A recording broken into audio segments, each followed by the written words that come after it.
Good morning, Manitoba. It is Wednesday, July 16th. You're watching CTV Morning Live. Thank you so much for being with us this morning. Ainsley McPhail is live with Cancer Care Manitoba. They have a program. It's really a great program at this time of year when it's nice and hot outside. It's called Lemonade Stands for Hope, and it's really an opportunity to raise some money for cancer care as well as do something really special in the community. So we're going to tell you what that's about, how you can support it, and what else you can do. But first, your headlines. One suspicious tow truck theft sparked concern in Transcona. Now the calls are pouring in and the story is far from over. Chaos in the skies. A flight gone wrong leads to grounded planes, police pursuit, and a pilot in custody. And this designer's new collection is making waves. Fashion that's fresh, sustainable, and a little bit minty. Bringing in Terry now. Yesterday went for a walk. It was a little cooler. It was beautiful. It was sunny, but there was a cool breeze, which was just right. By yesterday evening you're talking about, yes. Yeah? I noticed the same thing. I too was out for a stroll about that time. And by then the sky had cleared, the sun was out. And yeah, I too appreciated that breeze just a little bit. It was quite pleasant. We're not dealing with much in the way of a breeze today. In fact, the winds are very light out of the north-northeast, 6 clicks. 9 degrees, so a little bit cool compared to what is normal. 13 degrees, that would be a seasonal start to your day. The pressure is rising and the humidity is sitting at 88%. A few extra clouds, you can see them. We're not going to be seeing too many clouds today, though. What we're also not going to notice, except I did notice it. I mean, once again, our air quality map is looking pretty good, pretty clear, save the advisory or statements issued in this east central stretch and down into the southeast, I suppose. But when I stepped outside this morning, I did notice that lingering smell of smoke. Here's a look at the satellite image. There's those extra clouds that we were seeing just as we looked outside. Futurecast, though, you'll see they're probably not going to last too long. We're a mix of sun and cloud today. There will be some sunny breaks. Even if the clouds kind of do hang around, there will be plenty of times where we're seeing the sun shining through them. Some very scattered, patchy precipitation showing up, but it is very touch and go. Clearing out overnight tomorrow on the clearer side, or again, maybe a few clouds at times. Northern Manitoba may have a better chance of some of that precipitation. Again, we are welcoming all of the rain, no matter where it wants to show up and when. But it just doesn't look like we're going to be seeing much of that throughout the rest of this week. The cooler temperatures, sure, they're going to be sticking around for another few days. 26 degrees, that's normal. We get more up into those mid-20s for the weekend. Thank you, Terry. Something unusual is happening in Transcona. Yesterday, we told you about a brazen vehicle theft by someone driving a tow truck. Since that story aired, CTV News was contacted by a number of people with similar stories. CTV's Harrison Shin has more. And it kind of sucks because today is my birthday. So I'm like, oh, I guess I'm not doing anything. Transcona's Tia Sawa got a rude early birthday surprise Monday. I was just getting ready to go to an appointment, and then when I walked out, I noticed the van was gone, and then I kind of thought, oh, I could have sworn I parked it there, and I checked the back, it wasn't there, and then I checked the cameras, and sure enough, at about 1:30, someone had taken it. Her van was stolen by someone driving a tow truck, all within 10 seconds. The tow truck pulled past my van with I guess, the equipment already down, and then they just backed into the van and lifted it up and took off with it. The speed of the incident was a huge shock for her. When I watched the video, I kind of can't help but laugh at just how fast it was. On Tuesday, Sawa reached out after CTV News reported a similar theft in her neighborhood, and it's not the only other incident. At 6:10 this morning, I woke up, and like I always do, I open up my curtains, and my van's not there. I'm thinking, did I actually move it somewhere else? And kind of look down the street. No. Maria Wilfing is in the same area and also noticed that her van was missing Tuesday morning. She made a Facebook post which another neighbor responded to. It was a couple streets over from where I live, and it was just right in front of her house. So because I posted it early this morning and she saw the post, she went, hey, this is that van. The woman who found her van confirmed the incident with CTV News but did not want to be identified. Wilfing can't be sure, but she says she suspects her van was towed as well given what is happening in her area. Winnipeg police confirmed that reports have come in about theft by tow truck, and they are asking the public for any information, including video. Sawa said she is glad that the community is looking out for each other. It can be overwhelming, but I think that everyone's doing a really good job just keeping on top of things and letting everyone communicating what's going on. Harrison Shin, CTV News, Winnipeg. Police are asking for your help locating a suspect in a stabbing in Fort Garry. It happened Sunday on the 1600 block of Pembina Highway. Winnipeg police say a man was working on a car in a parking lot when he was approached by two men who tried to steal his property. During the altercation, one of the men stabbed the victim several times. He's now recovering in hospital. Police are now looking for a man between 17 and 27 years old, between 5'4" or 5'6". He has long, dark, curly hair and wearing a tank top, red shorts, and gold chain. The other is described as a man in his 20s, about 5'9", wearing dark shorts and dark hoodie. If you saw the assault or were driving by and may have dash cam footage, you're asked to call police or Crime Stoppers. A suspect has been arrested after allegedly hijacking a small plane departing from Victoria and disrupting traffic at Vancouver International Airport. We do have an aircraft that has been hijacked, is in the vicinity of the airport overflying. I'm just going to let you know that. Just before 1 p.m., the flight took off from Victoria International Airport. It circled over Vancouver's airport before landing on a runway around 1:45 p.m. Witnesses say the Cessna 172 was chased by police before the pilot eventually stopped and was arrested. Officials are using the term hijacked, but no one actually took over the plane mid-flight or was taken hostage. The pilot was alone when the plane landed. It's unknown how the pilot gained access to the plane at the Victoria Flying Club.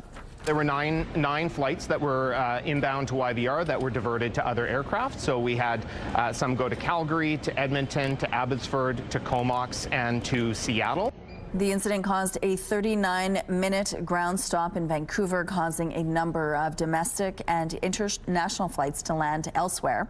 YVR says everything is back to normal now, and the RCMP is now investigating.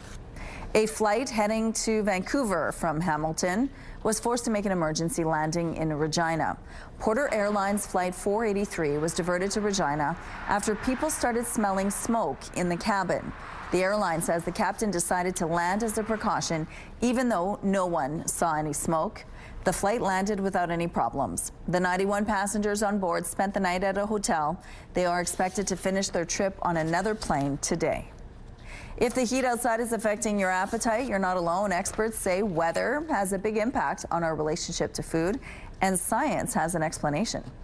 It actually has to do with the thermic effect of food.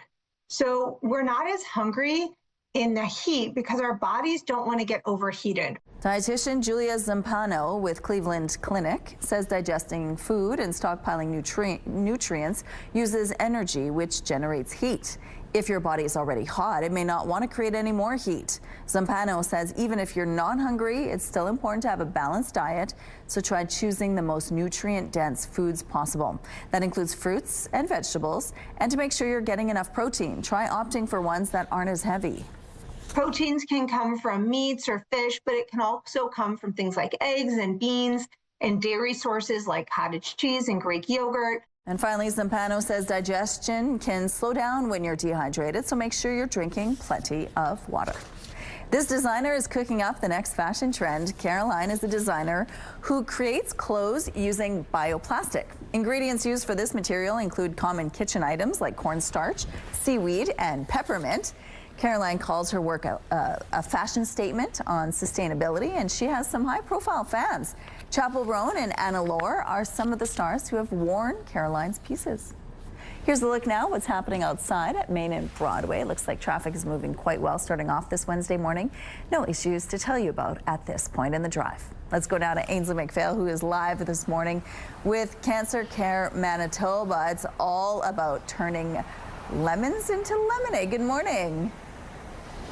Good morning, Rochelle. And what a perfect way to, spark up your entrepreneurial spirit this weekend with Cancer Care Manitoba with lemonade. Whether you're $3 or $99, they're encouraging you to set up a stand. They're going to help you do that too. They're going to give you the signage and the pieces to do it. World of Water is going to help you out too with the ice and water. We're going to be chatting with them later on throughout the morning. 270 stands have been registered so far. Their goal is 300. I think by the end of the show, we can make that happen. We're going to be chatting with some of the families who, of course, have been affected by cancer. Everybody has or knows somebody who has. So what a creative and an awesome way to get the community involved. Absolutely. Back to you. Okay, thank you, Ainsley. Terry, getting a great photo of your pet can be hard, and here's a tried and true method to get the perfect pic. Check this out.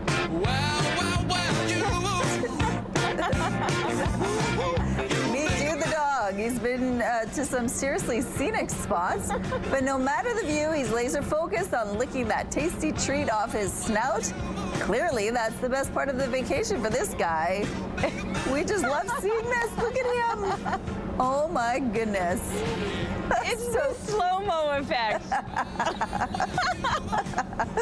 Well, he's very attentive. He knows what he wants. What a cutie. Oh my gosh. Is it a day where you need lemonade today, Terry? It's a day where you need a sweater. I thought I was just putting this on for a posh look, but actually I could use a sweater today. You're like, why don't you put it on? Because it's a posh look. Anyway, it's cool out here this morning. 9 degrees is what we're waking up to. Northeast winds are on the lighter side, just 4 kilometers per hour. The pressure is rising and the humidity is sitting at 89%. So cool temperatures, but still, you can smell that campfire smell still, the smoke lingering in the air. Although all of the warnings have been lifted across the province, there are still some air quality statements or advisories issued in parts of east central and southeastern Manitoba, right along that very eastern border. But that's it as far as the statements go. Still, though, you can smell it.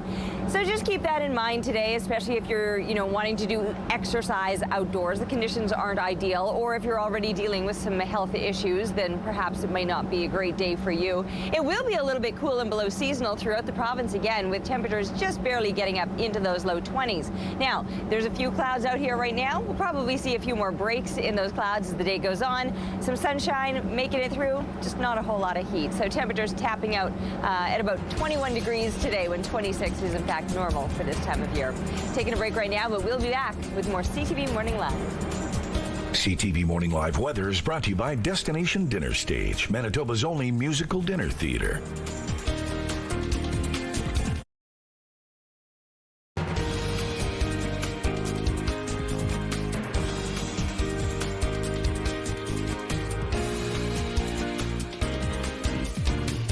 Coming up to 6:15. A new study finds an alarming disparity in fire-related outcomes in Indigenous communities compared to non-Indigenous ones. The National Research Council of Canada identified just under 4,100 residential fires within Indigenous communities between 2005 and 2021. Those resulted in 179 injuries and 191 deaths, a rate that is 5 times higher than in non-Indigenous locations. Manitoba had the highest rate of incidents and second highest rate for deaths and injuries. While the most common causes and locations are similar between communities, the rate of death was not. Deaths linked to heating equipment were 10 times higher in Indigenous communities, and those related to human failing were 12 times higher. The council says the report highlights the need for Indigenous-specific data to inform fire risk reduction strategies. An adopted man's search for family and identity has led to a shocking revelation. The BC man, with the help of social media, found his father living on Vancouver Island. But their joyous reunion also opened up decades-old wounds. CTV's Ben Milger has the CTV exclusive about a father and son reconciling their relationship with the dark chapter in a residential school where it all began. Here at the hall, probably right over there. Here, yeah. You were like, we need a first picture together. Very early in life, Terry Chase's parents told him he was adopted. Maybe 5, 6 years old, right? And so I always knew, when I was old enough to understand anyway. After nearly 5 decades of searching, eventually a post shared on Facebook generated a lead on Vancouver Island. DNA results confirmed the match. At 54 years of age, Chase finally met Dorman Joseph, his biological father, who never knew he existed. I'm very happy I can try and help Terry somehow with his life and be as close as we can. Chase's long-form birth certificate includes his mother's name. He's never met Jane Peacock, but obviously his father has. I was 14, and she was 21 years old. Yeah. Was it a one-time thing, or was it ongoing? It was ongoing. Yeah, it wasn't just one time. At the time, Joseph was a student at St. Michael's Indian Residential School in Alert Bay, and Peacock worked there supervising children. In 2006, Joseph sued the federal government and the Anglican Church for sexual assault. The case settled out of court. The school was demolished 10 years ago, but the emotional scars remain. Now armed with new information, Joseph and Chase have filed another lawsuit against the same defendants and Jane Peacock, seeking accountability for what happened at St. Mike's in the late 60s. You don't hide nothing from nobody. You're going to tell them what it's all about, who I am and who he is. In a brief statement, Indigenous Services Canada says it is committed to approaching the litigation in a respectful, compassionate, and fair manner. The Anglican Church of Canada did not respond to a request for comment. Jane Peacock's whereabouts are unknown. Despite the dark origins of their story, father and son are focused on writing a positive next chapter. For Chase, that means exploring his First Nations culture for the first time. He recalls the feast his family held the day he met his dad. And the powerful moment when his nephew sang and drummed in his honor. I was in tears. I didn't know a single word of the song, but it was so powerful that I was blown away. Chase and Joseph have a lifetime of catching up to do. You can tell by his baby picture there that Joseph, at this photograph right here, that he's part of our family. You can tell just by looking at it. Circumstances kept them apart for decades, but this father and son are finally walking forward together. Ben Milger, CTV News, Vancouver. A summit between the federal government and First Nations chiefs begins today in Gatineau. It's focused on the new federal law known as Bill C-5 and the Ontario law known as Bill 5. 9 First Nations in Ontario want these laws to be declared unconstitutional. These laws are meant to fast-track infrastructure projects. Indigenous communities are seeking an injunction saying both laws represent a clear and present danger to the self-determination of ways of life on their territories. The First Nations insist they're not anti-development. They just want to see necessary information is gathered before proceeding, as well as rights and protections respected. Fans hoping to attend the 2026 FIFA World Cup can start applying for tickets on September 10th.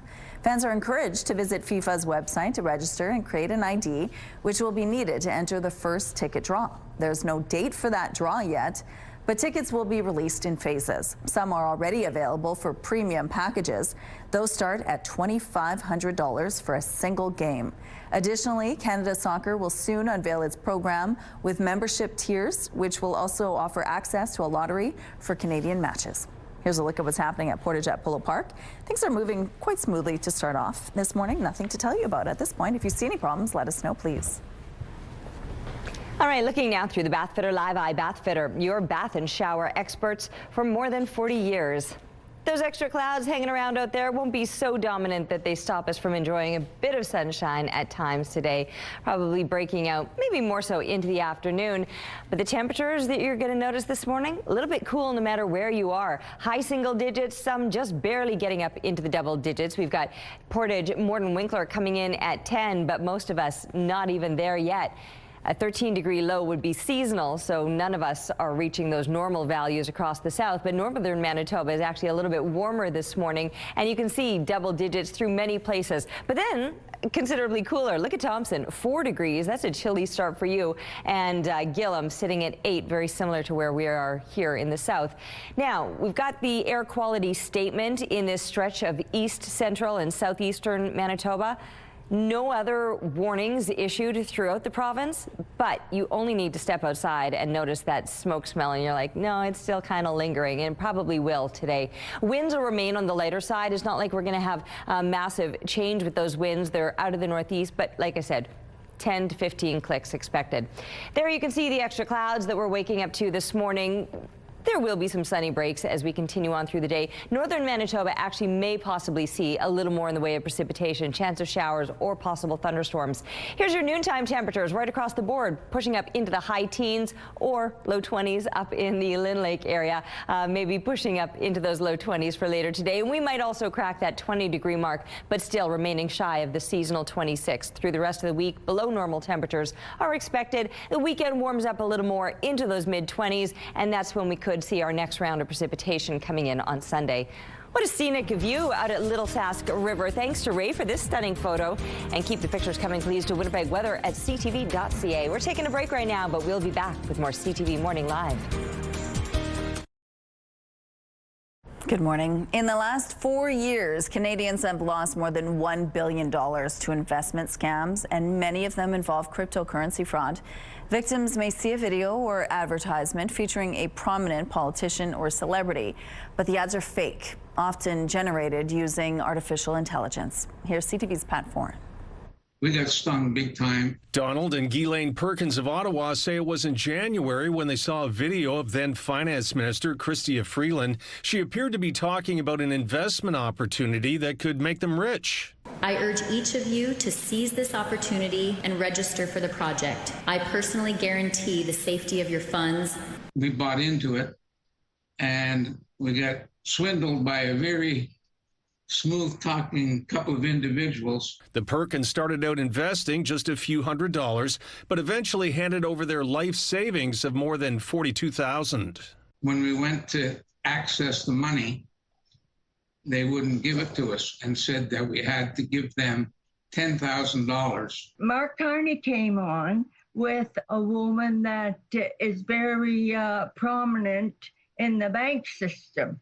Brenda Dion of Whitby invested in cryptocurrencies after watching a deep-fake video of Prime Minister Mark Carney. Make your initial deposit. From that point on, the algorithm earns on your behalf. Dion says after she handed over her banking information, the fraudsters cleaned out her bank account of $16,000. I said, I don't want you taking this money out of my account. I said, stop taking my money. Fraudsters are using fraudulent ads on social media to get victims. The Canadian Anti-Fraud Centre says Canadians lost $310 million to investment scams last year, and $190 million involved cryptocurrency scams. Most frauds involved altered video using AI to make it appear someone is saying to invest in a platform which is completely fake. If you're opening up your search engine and you're searching up a crypto investment, that the first 5 to 10 results, are going to be more than likely fraudulent platforms. The Perkins have health problems and were hoping to boost their retirement savings, but instead lost it all. I have a bag in my stomach, and I go to dialysis 3 times a week. This was a good portion of our life savings. Pat Foran, CTV News.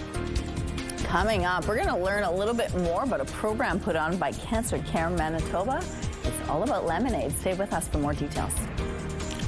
CTV Morning Live is brought to you by Robin's Donuts, your favorite stop.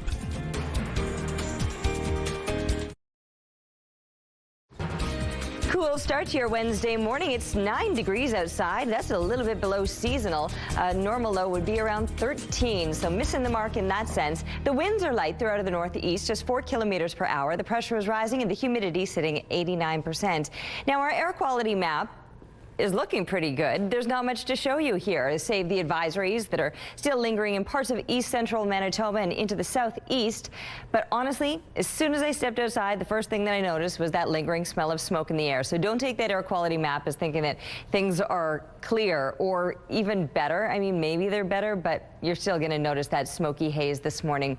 You're also going to notice the few extra clouds. However, I don't think they're going to be sticking around all day long. As the afternoon goes on, we'll start to see a few more breaks in those clouds and a little bit more sunshine as a result. Warming us up to 21 degrees. That'll be pleasant. A little bit cool of seasonal, though. Normal daytime highs, that would be around 26. So not quite getting there today, but for those of you that find excessive heat to be a little unpleasant, these are pretty pleasant temperatures. And with it, light winds out of the northeast, only about 15 kilometers per hour. And then those winds tapering off even more so overnight. Just a few clouds tonight, dropping down again below seasonal to a cool 10 degrees. Tomorrow, pretty much much more of the same of what we're expecting today. Maybe a little more sunshine and 23 degrees. Winds will start to shift. They'll still be on the lighter side, but out of the southwest. And from there, these below seasonal temperatures linger through the rest of this week, getting closer into the mid-20s, 26 normal I mentioned. So mid-20s and maybe some much needed precipitation by the end of the weekend. Thank you, Terry. The province is reporting the death of someone who was in custody at the Winnipeg Remand Centre.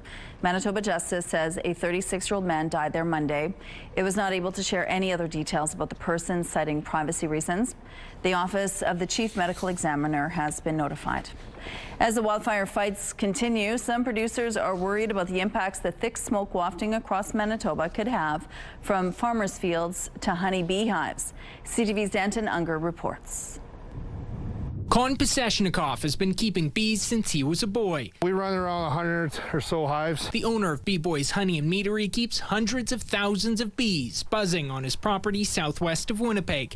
The honey being used in all sorts of products, from craft mead to sparkling tea. But this year, he says wildfire smoke has been having an impact on his hives. The heavy smoke, you could see the small activity here in the yard, in the bee yards. They weren't as much as active. Environment and Climate Change Canada says it's been one of the smokiest years on record, prompting several air quality warnings. So at Winnipeg, for example, we're actually at our third smokiest year on record. Peseshnikov says the smoke makes the bees more docile and impacts their sense of direction and smell. It's a little challenging for them to find the nectar. And that means less honey. We have certainly seen smoke like this in previous years, but not for the length of time it's been smoky. Paul Gregory with the Manitoba Beekeepers Association says smoke paired with other environmental threats like drought and pests could lead to a big drop in yields for the province's roughly 200 honey producers. I would guesstimate between 25 and 30%. And it's not just the apiaries that will be feeling the impact with the loss of these expert pollinators. Crop farmers,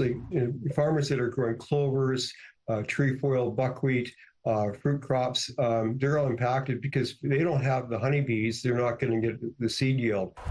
At Peseshnikov's hives, he says, between the smoke and dry conditions, his harvest will take a hit, though he won't know just how bad until the end of the year. But like the bees themselves, Peseshnikov says beekeepers are resilient. Every day is a learning curve. You can come to a yard and the bees look really, really good, or they look really weak, and then they just turn around overnight sometimes.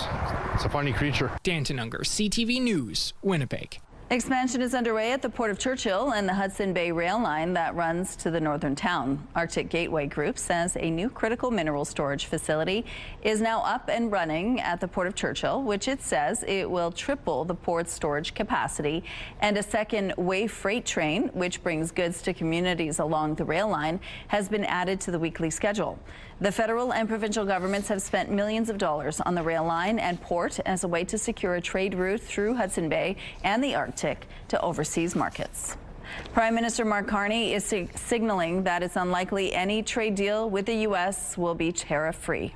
The commercial landscape globally has changed. It's changed in a fundamental manner, and we will continue to focus on what we can most control. Speaking on his way into yesterday's meeting, Prime Minister Carney said there isn't much evidence right now of any country being able to avoid all tariffs in deals with the U.S. U.S. deals struck with the U.K., Vietnam, and Indonesia all include some sort of tariff. As talks move toward that August 1st deadline, Prime Minister Carney will be in Hamilton today for an announcement on the steel industry. Officials are pulling another brand of salami off the shelves due to an ongoing salmonella outbreak that's sweeping across Canada. The Canadian Food Inspection Agency has added Ria brand Sopressata salami suite to the recall. It joins Ria brand Genoa salami suite, Ria brand Genoa salami hot, and Bona brand mild Genova salami, which were pulled from shelves in June. The products were linked to salmonella outbreaks in Ontario, Alberta, and Manitoba, and now Quebec has been added to the list. 84 people have gotten sick, and 9 have landed in hospital. The Winnipeg Blue Bombers are hoping to exact some revenge on the Calgary Stampeders Friday night. Looking to throw again, far side intercepted. It's The Stamps handed the Bombers their first loss of the season earlier this month. It was a lopsided score of 37-16. Winnipeg's defense has had a hard time getting to opposing quarterbacks, but Bombers head coach Michael O'Shea says he's not concerned. His focus is on holding their opponents back by any means necessary. Never talked about sacks. I would be more pleased if every time they got near the quarterback they took the ball away, because the sack that's high school. Taking the ball away is pro. The Bombers host the Stampeders this Friday at Princess Auto Stadium. Kickoff is 7:30. Here's a look now what's going on in traffic at Confusion Corner. Things are still quite light to start off this morning. No issues to tell you about at this point. And a look at your gas prices now. The Canadian average is $1.37, while the provincial and Winnipeg averages are lower at $1.31. The lowest price in the city is $1.24. All this info is on gasbuddy.com. Price at the Pump brought to you by kidneycard.ca. Get a free tow and a tax receipt for value of your car. Let's go back now to Ainsley McPhail. We're talking about Lemonade Stands for Hope. It's Cancer Care Manitoba's program for the summer, and it's really a great program for the entire family to take part in. Good morning, Ainsley. Rochelle, it doesn't matter who it is, whether it's a kid who, honestly, that's who I'd probably want to buy lemonade from the most, or an adult who connects to cancer care in whatever way. It's the perfect fundraiser to do it. Sherelle Kwan joins me to explain. So I love the setup, and I think that we're already catching people's eyes who walk by this morning. Tell us all about it.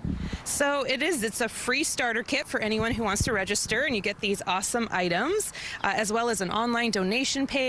We can set you up with QR codes, so it makes taking donations easy for those who can't attend, but it makes it really eye-catching for anyone who is setting up a stand out on their driveway, in front of their workplace, a park, wherever anyone wants to do it. At the end of a dock, even. We've had people set up their stands out at the cabins. So we hope that everyone gets out there this weekend. If you see one of these stands, stop by, because it's going to be a lot of fun. Well, it is, when you're looking at it, okay, this is just one lemonade stand. It really does add up. Last year, you raised over $150,000 with 170 stands. What's the goal this year? It was 270. 270. Sorry about that. No, but our goal is 300. So we're really excited. We have stands happening all over this province. Manitoba is amazing. From Churchill to Boissevain, there are stands happening. So we're just excited for folks. Even if you aren't hosting a stand, you can get out there and be part of it. We have a lemon map on our website, so you can see where a stand is happening in your community. And so if you see one happening, get out there and support them, because whether it's kiddos or it's all generations on a driveway, it makes a real difference. And so we're really excited. I know that you can do this anytime too, but this weekend is the real push when you want everybody to get out and you show the branding. Yeah, for sure. And so we kind of make this our Take a Stand weekend, where all of us can kind of come together. But like you said, anytime this summer, we've had some amazing stands already happen, and kiddos and families come in and they do their check presentations, and it's really a special moment to really celebrate that people are really truly wanting to provide hope. Thank you so much. The website? lemonadeforhope.ca. Okay, I hope you guys register. We'll see you soon. All right, thank you, Ainsley. Let's go out to the rooftop now. It's a cooler start this Wednesday morning. Yeah, certainly some of the coolest temperatures I think we've experienced so far since summer started. But here's the good news about the cooler temperatures. We've got this fire situation going on, and if we're not going to get rain, the least we can get is some cooler temperatures to kind of help crews deal with some of the situation that we have going on. And the reason I'm mentioning the fires again is that you step outside and you can immediately smell the smoke. I know all of the air quality statements have been lifted in Winnipeg and surrounding areas, most of the province in fact, but there is undeniably a campy smell as soon as you're stepping outside, as that smoke does seem to linger a little bit longer. 9 degrees right now, northeast winds, they're on the lighter side. The pressure rising, the humidity sitting at 89%. Sun tucked behind some clouds right now, but it's kind of making for a cool effect where it's glowing through them somewhat. And as the day goes on, I expect we're going to see a little more clearing with these clouds, letting even more sunshine through, but not a whole lot more heat through. We will be rising from the 9 degree start that we're at, but not quite making gains that would have us reaching seasonal values. 26 degrees, that would be a normal daytime high. And across the entire province, high teens or low 20s are expected today. A better chance for some precipitation across northern Manitoba, and then an even better chance that tomorrow northern Manitoba gets some of that precipitation. Here in the south, looking to remain dry, probably until we're wrapping up the weekend. and on Sunday. Taking a break right now, but we'll be back with more CTV Morning Live. Weather brought to you by Blinds Are Beautiful at 900 Lorimer Boulevard, featuring Hunter Douglas shades.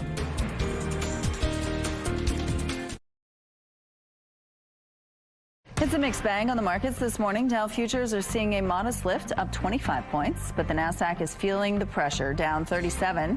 S&P futures are dipping ever so slightly. The Canadian dollar is also taking a small step back in early trading, and overseas markets are losing ground. The Hang Seng is down 72 points, while Japan's Nikkei is off by 14. Good morning. It is 6:45. Winnipeg's mayor and Manitoba's justice minister are backing calls from the firefighters union to toughen federal laws to protect first responders. The United Firefighters of Winnipeg says violence is increasing for their members and paramedics on the job.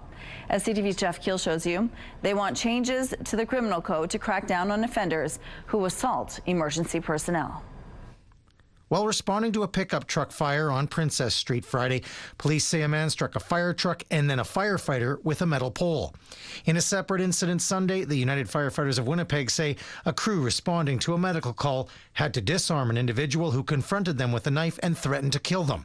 The union says this is becoming all too common for emergency responders who are simply trying to help people. It's incredibly upsetting to hear that sort of commitment returned with threats or violence. So the UFFW is calling on the federal government to toughen laws. They want a separate offense for assaulting firefighters, paramedics, and healthcare workers, similar to one for police officers, and they want the acts considered as aggravating factors during sentencing. The toll taken on society when injury is inflicted on these essential workers needs to be reflected in the punishment. The Winnipeg Fire Paramedic Service says it is concerned too. Complexity of incidents and the amount of violence that we're experiencing has gone up significantly over the last many years. Mayor Scott Gillingham is crafting a motion for council this week, backing the union's ask. Even if someone is in the midst of, an intoxication, there still has got to be a measure of consequences, because at the end of the day, we have got to protect our staff. Manitoba Justice Minister Matt Wiebe is also on board. He's writing a letter to the feds. Wiebe also says he'll see if there are provincial laws that can be tweaked. We're asking people to put themselves in harm's way as firefighters, as first responders, and we got to show very clearly that we've got their backs. The union also says first responders in other cities wear stab and bulletproof vests, something that's been discussed in Winnipeg. We need to equip our members, and so I'm certainly open to those discussions. Jeff Keel, CTV News, Winnipeg. In a statement to CTV News, a spokesperson for the Federal Justice Department tells CTV News it recognizes the importance of protecting emergency personnel from acts of violence. They also mention existing legislation in the criminal code makes committing an offense against a health services worker in the course of their duty an aggravated circumstance for the purpose of sentencing. Some Manitobans without health cards can now receive care from doctors in hospitals. Doctors Manitoba says physicians are now able to use good faith billing. It means they can bill regional health authorities for treating patients who don't have a valid Manitoba health card. That may include newborns, newcomers, those experiencing homelessness, or those recently released from prison. In a news release, Manitoba Health Minister Uzoma Azaguera says good faith billing gives physicians more time to focus on patients instead of chasing down paperwork. The billing doesn't cover tourists from other countries, patients from Quebec, and most out-of-province students. Doctors Manitoba says to be eligible for good faith billing, services need to be provided in a hospital. A Calgary police officer is facing murder charges in connection to a 2023 shooting that killed 2 men. We recognize the profound impact that this incident has had and will continue to have on all involved.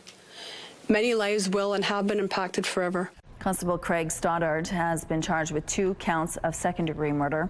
This comes after an investigation into an incident in May 2023 in which police opened fire on a stolen Cube van after a slow speed chase. Levon Fox and Wesley Davidson were killed. A third person in the van was taken into custody. Constable Stoddard had been put on leave. His lawyer says his client maintains his innocence. A royal tradition is happening this week along the River Thames. It's called Swan Upping. It involves the Swan Marker and his team riding the river on their skiffs and counting King Charles's swans. Every swan is counted, tagged, and given a health check. The Swan Upping usually runs for 5 days. It's no secret that Winnipeggers love a deal, and it's also no secret that many of us really like pizza. Tuesday night, people got a chance to satisfy both of those loves at the same time. Thank you.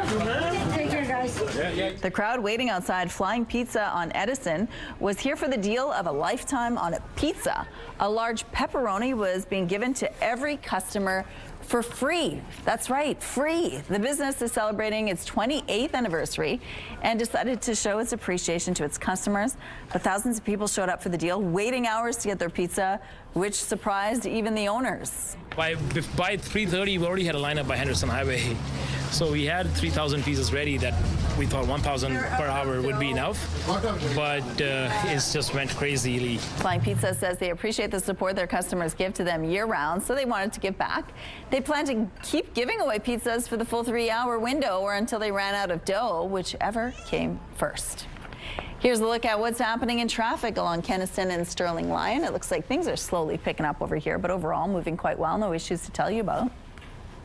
9 degrees at the moment with a very light breeze. It's out of the northeast, just 4 kilometers per hour. The pressure is rising and the humidity is sitting at 89%. Light winds and cool temperatures will make for a pleasant day if it weren't for that smoke. It's still lingering, even though you can see the air quality warning map isn't really showing us much, save for the advisories that are still left in parts of east central through southeastern Manitoba. But through most of the province, warnings have all been lifted and have been for a couple of days. But I promise you, you'll notice that smoke as soon as you step outside today. There you can see a few extra clouds that we're going to be seeing as well. I don't think they're going to last as the day goes on. We'll see increasing amounts of sunshine trying to get through those clouds. The possibility of precipitation could be hitting some parts of northern Manitoba. Now, it's only a 30 to 60% chance, depending where you're at, of showers or maybe some thunderstorms, places like Thompson, Gillam. Otherwise, temperatures up into those low 20s. Some places will be a little bit cooler, more into those high teens. These values, they're not far off what you would expect this time of year for this area. For southern Manitoba, though, that's where the temperatures will be cooler than seasonal, even though the temperatures are actually pretty much the same as the north, but northern Manitoba wouldn't typically be reaching far above the low 20s, whereas a normal daytime high here in southern Manitoba would put us at about 26 degrees, and none of us are going to be seeing that kind of heat for the rest of this week, in fact, so it will be a little below seasonal with a little more sunshine into the afternoon. Light winds expected through the day today, but they remain out of the northeast and still with that little bit of a smoky smell out there. Northwestern Ontario right there with us. High teens, low 20s expected. For the rest of the week, I mentioned the below seasonal temperatures back up into the mid-20s for the weekend. And finally, some much needed rain looks like it could be moving through on Sunday, lingering overnight into Monday as well. Thank you, Terry. The full impact of the trade war still isn't completely clear, but there was a new snapshot Tuesday on the cost of living for Canadians. And as CTV's Abigail Beeman reports, it's a mixed bag.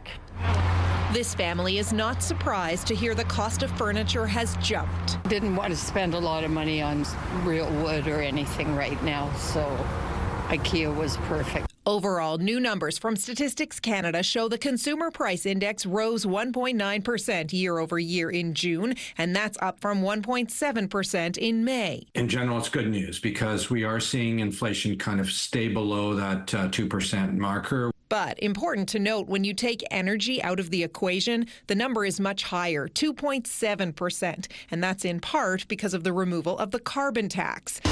Gas prices continue to be lower, though June's decline was smaller than May.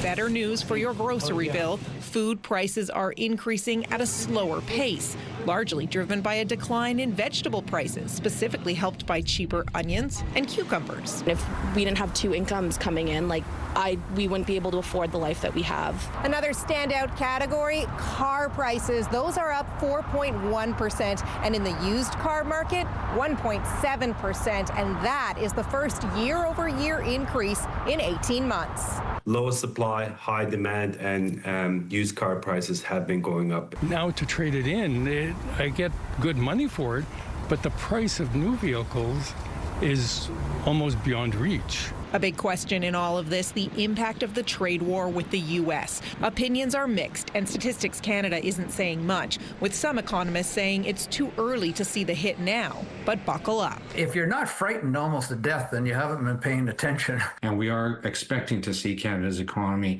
shrink a little bit in this second quarter. These numbers are the last look the Bank of Canada has at price data before the next interest rate decision coming July 30th. Abigail Beeman, CTV News, Ottawa. Fans had to wait a while for Severance to return to TV, but it was worth it. The drama received 27 Emmy nominations. CTV's Andrea Case now on some of the other nominees for the 77th Annual Emmy Awards. Since I came to the studio as a kid and went on the tour, being the head of Continental is the only job I've ever wanted. It was good news for Vancouver's Seth Rogen. He created and stars in the Apple TV Plus comedy, The Studio. The Studio. This is a new show, and I think it's going to shake up this category. The comedy about the behind-the-scenes workings of a Hollywood movie studio will go up against Abbott Elementary, The Bear, Hacks, Nobody Wants This, Only Murders in the Building, Shrinking, and What We Do in the Shadows. Rogen will face off against fellow nominees in the Outstanding Actor in a Comedy Series with fellow Canadian Martin Short, Adam Brody, Jason Segel, and Jeremy Allen White. White stars in The Bear. While the debate continues whether or not The Bear is a comedy, it was nominated for the most Emmy Awards this morning. The Bear co-star Ayo Edebiri will go up against Uzo Aduba, whose show The Residence was told last week it will not be renewed.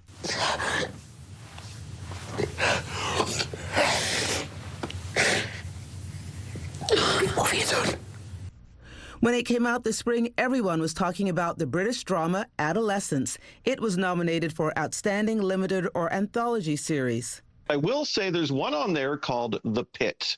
This is with Noah Wiley from ER fame, and this is kind of this raw look at the healthcare system today in Pittsburgh. And I got to say, that's probably, if you want to talk about drama, that's probably one that's nipping at Severance's heels. The 77th Annual Emmy Awards will take place on September 14th. Andrea Case, CTV News. It's that time of year again, and CTV along with Chicken Chef want to see how you're soaking up the Manitoba summer, whether it's concerts, golf, or getaways. Share your best photo with us. We've seen some amazing moments so far, and now it's your turn to shine. Share your favorite summer photo for a chance to win the $5,000 grand prize. On top of that, there are daily draws where you can also score $50 Chicken Chef gift certificates.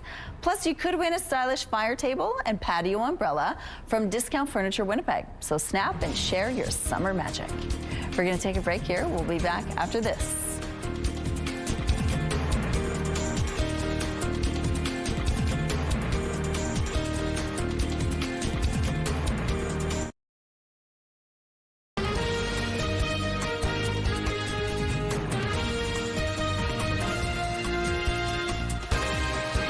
Good morning. It is 7 a.m. on Wednesday, July 16th. You're watching CTV Morning Live. Thank you so much for being with us. Coming up at 7:52, we're going to introduce you to Manitoba-based poet Laurie Fisher. This is his third book of poetry coming out. It's just out now. It is called The Future Awaits Us. We're going to tell you about the book itself, also why it's raising money for cancer. We're going to tell you those details, but first your headlines. Tow truck tied to string of thefts in Transcona. More drivers report their vehicles vanishing. Plus, plane hijacked on Vancouver Island. How did a stolen Cessna end up on a major runway? And Ride for Dad, plates hit the road. How you can support prostate cancer awareness wherever you go. Bringing in Terry now. Waking up this morning, it was a little cooler. Noticed that too. Oh, yeah. Certainly some chillier temperatures this morning, and still, unfortunately, that smoky air lingering. It's 9 degrees at the moment with northeast winds on the lighter side, just 4 clicks. The pressure is rising, and the humidity is sitting at 89%. Those heavier clouds you can see out there, those are also hanging around, but I don't think they're going to stick around all day long. Increasing amounts of sunshine. Unfortunately, this smoke is still a little bit of a nuisance, even though the warning maps don't have much to show you. Through most of the province today, we are in the clear as far as air quality goes, with just statements issued through that very east central down into parts of the southeast. But I've been saying you can notice that smell almost immediately as soon as you step outside. Clearer conditions across northern Manitoba. You can see the lack of clouds there, but the extra clouds hanging over us I think will also be clearing as the day goes on, letting a little bit more sunshine through at times. Now, there is the possibility of some very scattered precipitation showing up. Better chance that northern Manitoba sees it today, but an even better chance that tomorrow you're going to get some of that precipitation. We're looking to be fairly clear overnight and through tomorrow. Just not a lot more heat. The temperatures all week long, they're actually going to remain below seasonal in the low 20s as opposed to the 26 degrees that's normal for this time of year. We will get a little bit warmer as we're looking ahead to the weekend, and maybe a little bit soggier. Some much needed rain. We will welcome it when it comes. It looks like it will wait until Sunday and then continue on into Monday. This cute little blue jay, what a great picture this is. Connor, you're very talented, 6 years old. Thank you for this one, and we'd love to see your art. So draw, color, or paint for us, take a picture of it, and email us to winnipegweather@ctv.ca. Thanks, Terry. The wildfire situation remains dynamic across parts of the province's north as crews continue to try to keep the flames from getting any closer to several communities. There's good news and bad news coming out of Lynn Lake. On the positive side, officials say they're assessing when it will be safe enough to allow people to return, but the risk still remains high. On social media, the town says the fire 9 kilometers to the south on the bottom of your screen is near hydro infrastructure, and while crews have built up fire lines, it's not yet out of danger. As for the fire to the north, it is around 80,000 hectares and still considered out of control, but it hasn't changed much in the past week. Over in Thompson, officials say the main goal was to finish wrapping the west flank yesterday. Another fire popped up west of the city last week, but it's unclear at this time how big it is. Meantime, on the east side of the city, several tankers and helicopters are keeping that fire at bay until crews can get to work setting up fire lines. And crews are said to be making good progress keeping the fire to the south at bay, such that they should soon be able to start clearing vegetation and building fire breaks in that area. We have trucks from all over Manitoba up here right now. You know, we've Morden, Winkler, Taché, the OCN, the Paul were here. It's just been a phenomenal response that by everybody from, you know, coming to our aid. Mayor Colleen Smook says that includes 20 firefighters from Mexico, and she adds firefighters are also on the way from New Zealand. In a Facebook post from last evening, the city of Thompson says there was rain in the early evening in the area. The amount that fell on the fire and impact will be assessed sometime this morning. Meanwhile, Thompson is still reminding people to keep their bags packed in case an evacuation becomes necessary. Meantime, Canada Post is offering free mail forwarding to Lynn Lake and Leaf Rapids residents affected by wildfires. Residents from these communities have until August 15th to register for the service. You can register through Canada Post website or by visiting a post office. Proof of identity is required. Something unusual is happening in Transcona. Yesterday, we told you about a brazen vehicle theft by someone driving a tow truck. Since that story aired, CTV News was contacted by a number of people with similar stories. CTV's Harrison Shin has more. And it kind of sucks because today is my birthday. So I'm like, oh, I guess I'm not doing anything. Transcona's Tia Sawa got a rude early birthday surprise Monday. I was just getting ready to go to an appointment, and then when I walked out, I noticed the van was gone, and then I kind of thought, oh, I could have sworn I parked it there, and I checked the back, it wasn't there, and then I checked the cameras, and sure enough, at about 1:30, someone had taken it. Her van was stolen by someone driving a tow truck, all within 10 seconds. The tow truck pulled past my van with I guess, the equipment already down, and then they just backed into the van and lifted it up and took off with it. The speed of the incident was a huge shock for her. When I watched the video, I kind of can't help but laugh at just how fast it was. On Tuesday, Saw reached out after CTV News reported a similar theft in her neighborhood, and it's not the only other incident. At 6:10 this morning, I woke up, and like I always do, I open up my curtains, and my van's not there. I'm thinking, did I actually move it somewhere else? And kind of look down the street. No. Maria Welfing is in the same area and also noticed that her van was missing Tuesday morning.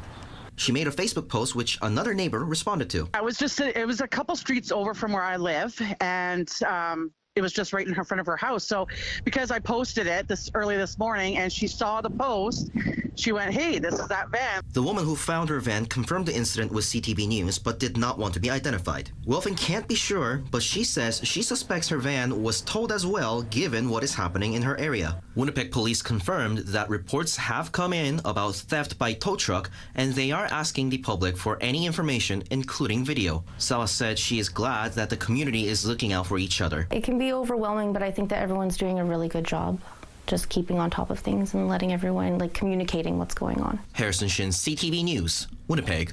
People who take part in the Motorcycle Ride for Dad can now show their support all year round. For guys over 40, get checked.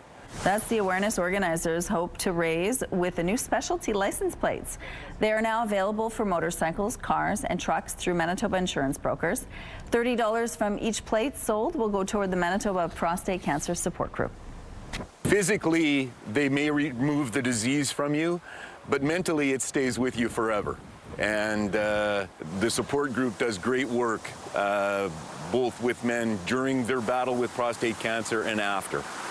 Since 2009, the Manitoba Motorcycle Ride for Dad has raised over $5.7 million, including $700,000 this year alone. Get ready for more soup, salad, and breadsticks. Recipe Unlimited, owner of Swiss Chalet, The Keg, and several other well-known Canadian restaurant brands, have bought the rights to Olive Garden in Canada.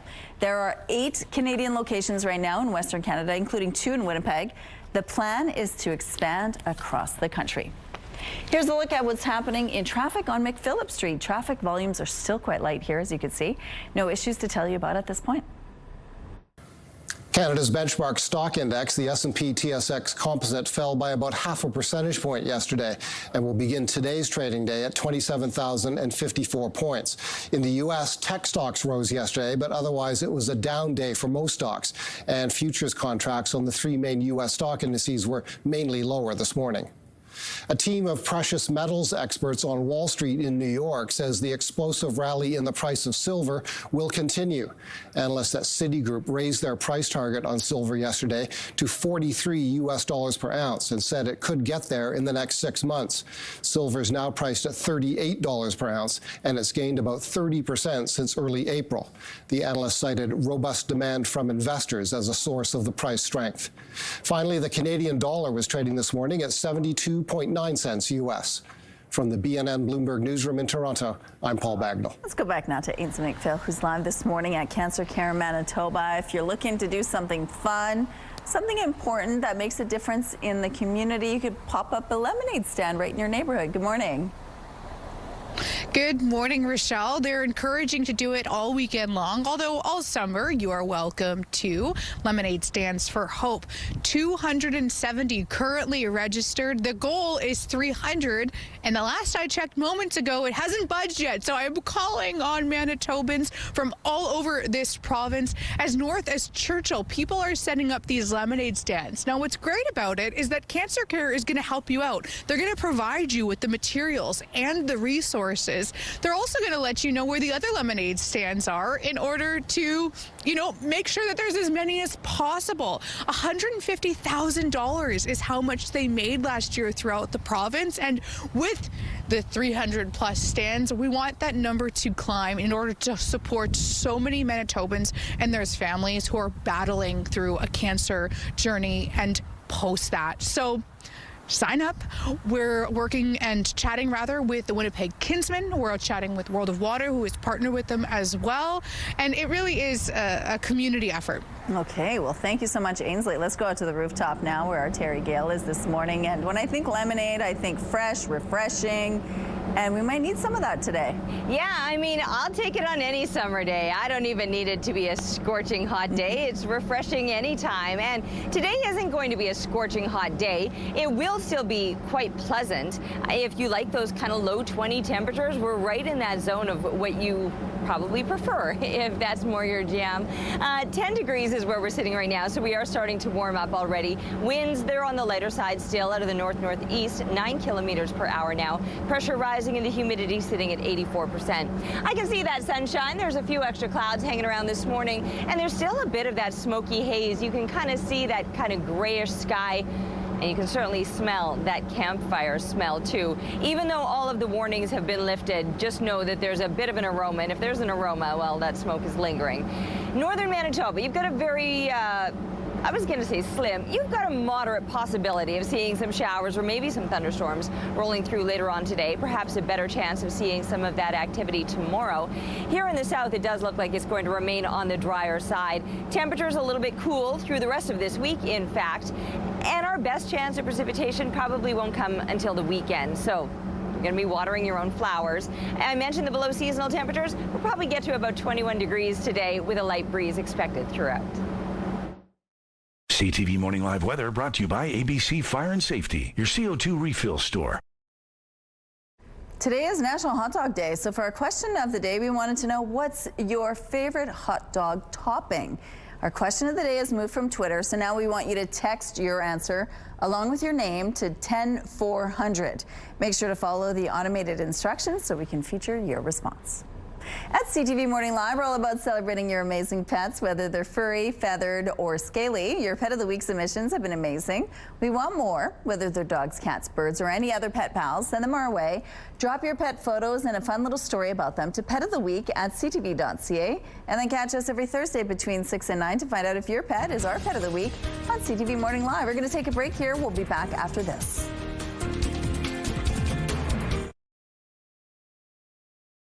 Good morning. It is 7:15. Police are asking for your help locating a suspect in a stabbing in Fort Garry. It happened Sunday on the 1600 block of Pembina Highway. Winnipeg police say a man was working on a car in a parking lot when he was approached by two men who tried to steal his property. During the altercation, one of the men stabbed the victim several times. He's now recovering in hospital. Police are now looking for a man between 17 and 27 years old, between 5'4" or 5'6". He has long, dark, curly hair and wearing a tank top, red shorts, and gold chain. The other is described as a man in his 20s, about 5'9", wearing dark shorts and a dark hoodie. If you saw the assault or were driving by and may have dash cam footage, you're asked to call police or Crime Stoppers. A suspect is in custody after allegedly hijacking a small aircraft on Vancouver Island and flying to Vancouver, where it caused major disruptions at one of Canada's busiest airports. RCMP say they were called to Vancouver International Airport just after 1 p.m. local time for a report that a Cessna 172 was entering into airspace near the airport. A witness says the aircraft was chased on the runway by law enforcement before the pilot eventually stopped and was arrested. The investigation continues. The bizarre chain of events caused delays at YVR. There were nine flights that were inbound to YVR that were diverted to other aircraft. So we had some go to Calgary, to Edmonton, to Abbotsford, to Comox, and to Seattle. And we are working with those airports and with the airlines themselves to try and make sure we get passengers back on their way. So far, the pilot's intentions are unknown, but no one was injured during the incident. There will soon be hundreds more trees standing tall in Assiniboine Park. The Assiniboine Park Conservancy is one of more than 24 organizations getting a funding boost from the feds to plant more trees. It's aiming to plant 600 new trees over the next 3 years in an effort to increase biodiversity and offset the losses from Dutch elm disease. This young pool player is about to have his big break. I always played pool because my dad had a pool hall. He opened in 2010, I was not even 3 yet. Andy from Kitchener grew up hanging out at his dad's pool hall. He started taking the sport more seriously during the pandemic and got good fast. After 3 years as runner-up, Andy finally broke through this year and won the National Junior Championship. He will represent Canada at the World Junior Championship in Spain. Good luck to him. Here's a look at what's happening on Donald Street. Still looks pretty light over here starting off this morning. If you see any problems out on the streets, though, please let us know. CTV Morning Live Traffic brought to you by Mr. Lube Plus Tires. No appointment needed. 50 years of Folk Fest is now in the books, and organizers say this year's semi-centennial celebration was a smashing success. The 50th annual Folk Festival set a new attendance record, drawing 79,000 people to Birds Hill Provincial Park for the 4-day festival. The previous record was set just last year at around 76,500. The lineup featured returning favorites such as Jason Isbell, Bruce Coburn, and the Cat Empire, along with new artists like Peach Pit and Mavis Staples. The 51st Winnipeg Folk Festival is scheduled for July 9th to the 12th, 2026. Lots of muggles will be cheering this news. The long-awaited Harry Potter TV series has officially started production in the UK. HBO just released this photo of Dominic McLaughlin in the iconic role of the boy who lived. Each of the 7 Harry Potter books will make up one season. Variety reports shooting on season 1 is expected to last until spring of next year, with season 2 starting production shortly after. The series is expected to debut in 2027. Second chances are pretty rare. Bring her down. I'm not your asset. Are you hers? the only thing I know how to do. This is the official trailer for the series Butterfly. It's a new spy thriller starring Daniel Day-Kim. He plays a former U.S. intelligence operative who suddenly finds himself as the target. The series is adapted from the 2015 graphic novel of the same name. Butterfly premieres August 13th. Shake off those midweek blues with MasterChef at 7, then gear up for action in Gordon Ramsay's Secret Service, and cap off the night with Battle of the Generations at 9, only on CTV. Winnipeg's favorite cultural celebration is back, and we want you to go. Folklorama returns from August 3rd to the 16th, and we're giving you the chance to win a pair of 2 tour visas, giving you access to explore all 44 pavilions. To enter, head to the contest page on our website, ctvnewswinnipeg.ca, and enter the clue word WORLD. Good luck. Bringing in Terry now. It's going to be sunny today. We're going to get some sunshine. Yeah, eventually. We're starting out with some extra clouds right now, but I am pretty confident that we'll see more of that sun as the day goes on. The thing about it is that even when that sunshine comes out and the clouds start to break up a little bit, there's still a bit of that smoky haze, so I'm not expecting a bright blue sky. Still a little bit of that grayish effect from the smoke. We're looking now through the Bathfitter Live Eye. Bathfitter, you're a bath and shower expert for more than 40 years, and certainly you can smell that smoke as soon as you step outside. Air quality map, well, I'll show you in a second. It looks like it's massively improved, but I promise you, you don't have to spend much time outdoors before you're like, and I'm talking like a second, you're like, oh yeah, there's the smoke. Anyway, temperature-wise, we are a little bit below seasonal. 13 degrees would be a normal low for this time of year. We're starting out at 10. Many of us in the double digits now through the southeast. A little bit cooler just to the north of us, and certainly off to the west of us, where you're still sitting in those high single digits, which is where we were last hour, coming in at 9. That's was our coolest temperature this morning. For northern Manitoba, many of you are well above the southern temps. Thompson, you're making some gains. You were at 4 degrees last hour, so now up to 8. You'll continue to warm up, and in fact, northern Manitoba may surpass southern Manitoba with the temperatures today. I mentioned the smoke. This is all we have left as far as warnings, and it's not even a warning. That is a statement or an advisory issued by Environment Canada regarding the smoke. You can see that there's areas in Saskatchewan still under that heavy smoke warning, but as I mentioned, you can smell it immediately. It's not a morning, even though it's a little bit cool, you might want to crack the windows. You don't want that smoky air coming into your home this morning.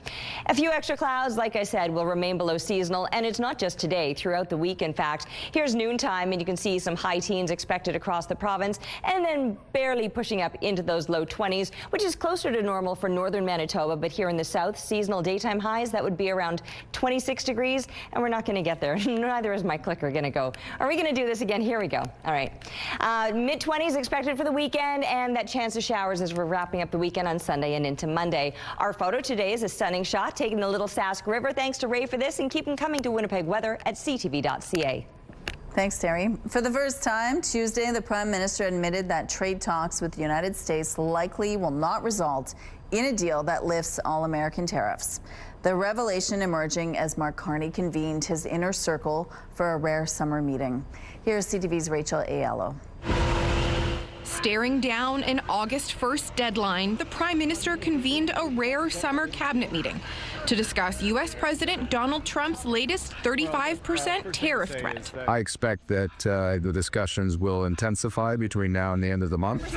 With the goalposts moved again, Carney lowered expectations that a new deal would result in Trump dropping all tariffs, noting that so far no country has secured a tariff-free trade agreement with the U.S. Certainly comes off as a bit of a wake-up call for... It's an admission this lawyer, who used to litigate for Canada against the United States, says sends a clear signal to businesses. If a baseline tariff does look like it's going to stick, then all of a sudden you can't operate in that environment forever, and you have to make real lasting decisions with respect to your customers and your suppliers. While Canadian companies brace for the potential of longer-term American tariffs, south of the border, Trump sounded more optimistic about how talks are going. We're negotiating with Canada right now, and we'll see how that all works out. I think it's going to work out very well. These developments come as fresh data suggests Canadians are split on their confidence in Carney delivering. New polling shows 63% of Canadians want the Prime Minister to take a harder line in negotiations, while 37% prefer a softer approach. domestic confidence is going to be important. Carney needs to feel like he has a mandate from the people of Canada. Conservative leader Pierre Poilievre accused Carney of conceding. The Prime Minister campaigned on taking Trump on with his elbows up, but since winning the election, even as the U.S. administration has ratcheted up the trade war, Canada hasn't retaliated. The Winnipeg Sea Bears season continues, and we want you to be a part of the action. The Sea Bears will hit the court against the Edmonton Stingers on July 25th. So if you want to be in the stands, we've got the contest for you. CTV Morning Live is giving away a family pack of 4 tickets to give away to the game. Head over to our website, ctvnewswinnipeg.ca, and hit our contest page for all the entry details. Don't miss your shot. Coming up, we're going to learn all about how lemonade can make a difference for cancer patients. Stay with us.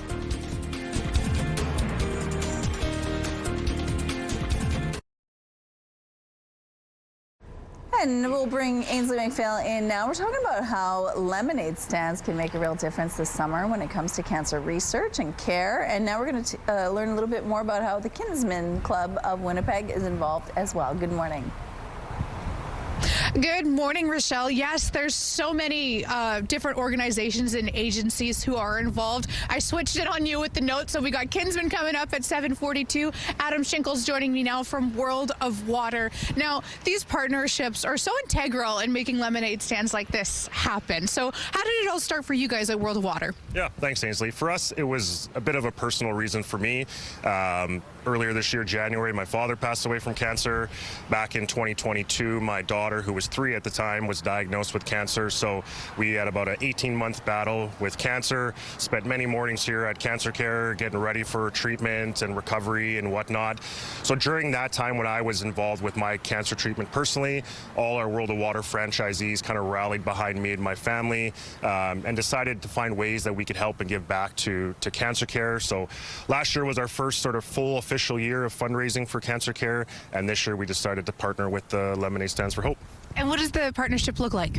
So this year for us, we have a roundup campaign that started on Monday of this week. So all 12 of our World of Water locations throughout Manitoba, you visit any one of them, make a purchase, you can round up or make your own donation. And then starting on Friday, we're all participating with hosting a lemonade stand at each one of our 12 locations. So it's a perfect fit. The one thing you need with lemonade is water. So we felt like it was the perfect partnership with Cancer Care and the Lemonade Stands for Hope.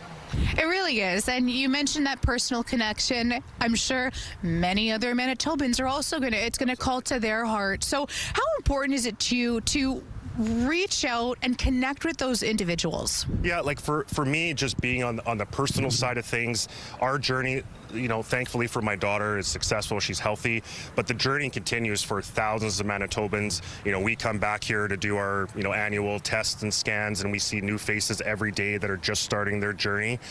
So, I mean, it's an ongoing battle, and we understand the importance of giving back. Every little bit counts. It doesn't need to be big donations. Like, it all adds up, and it all goes towards a great cause.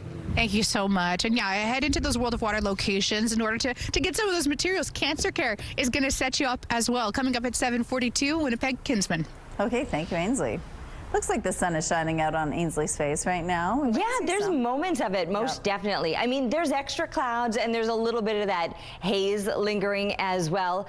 But when the sun does peek out from behind those clouds, it's certainly, I mean, you can see it shining in places, just not particularly this place as we're looking now, looking a little bit gray. 10 degrees right now, north-northeast winds 9 kilometers per hour, the pressure rising, the humidity at 84%. But as the day goes on, there will be moments of the sun breaking out from behind the clouds, and yes, we will see it. We're just not going to feel the intense heat or even the seasonal type heat that you would expect for this time of year.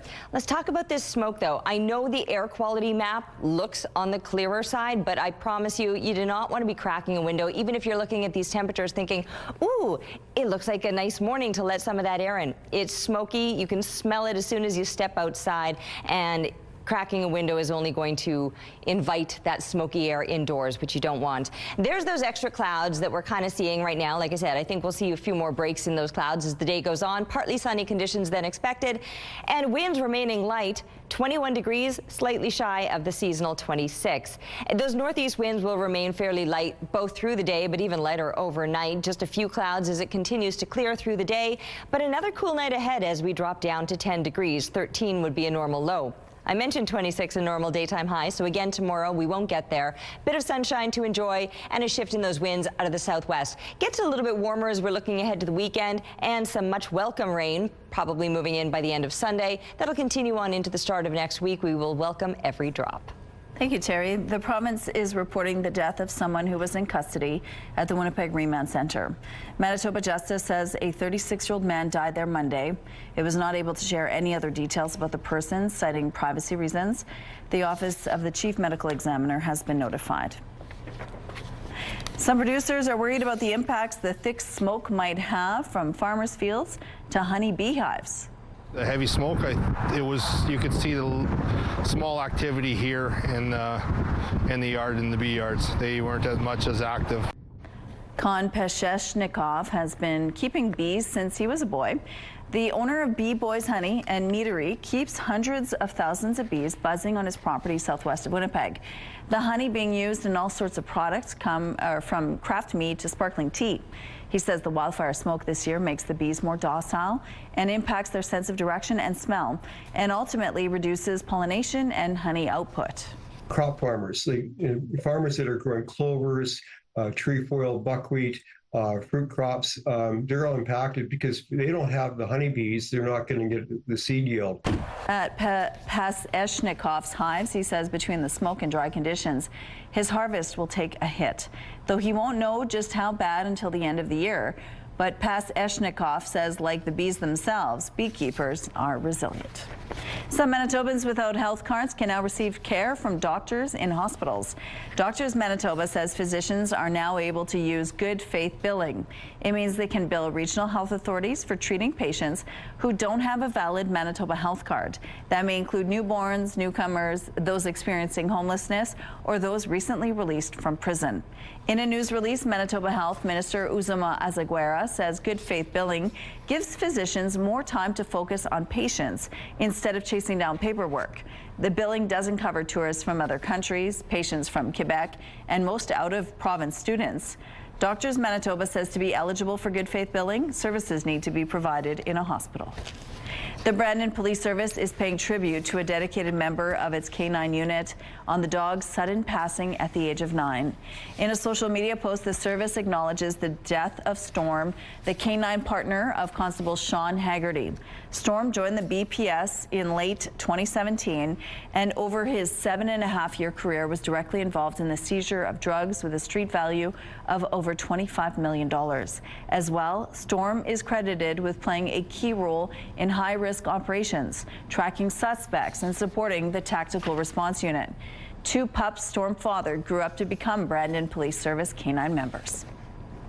The fight to save nearly 400 ostriches on a farm in BC has moved to the Federal Court of Appeal.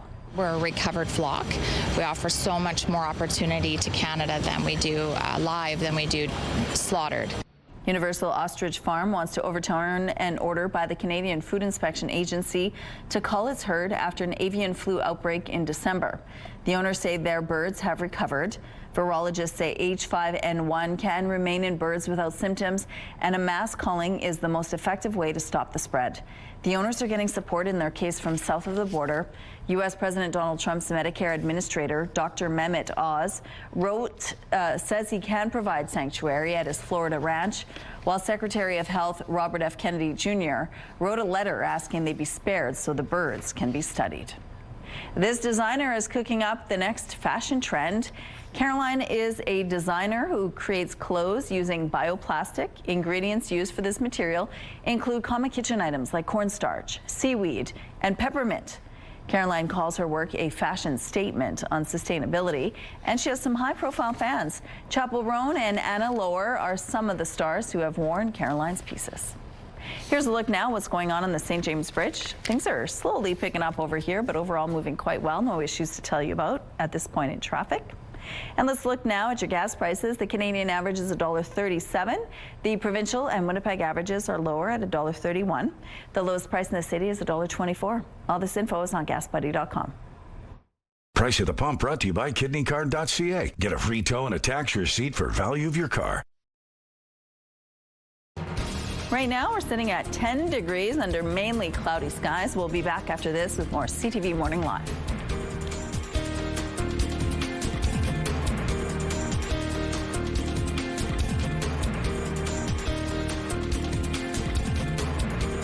CTV Morning Live is brought to you by Robin's Donuts, your favorite stop.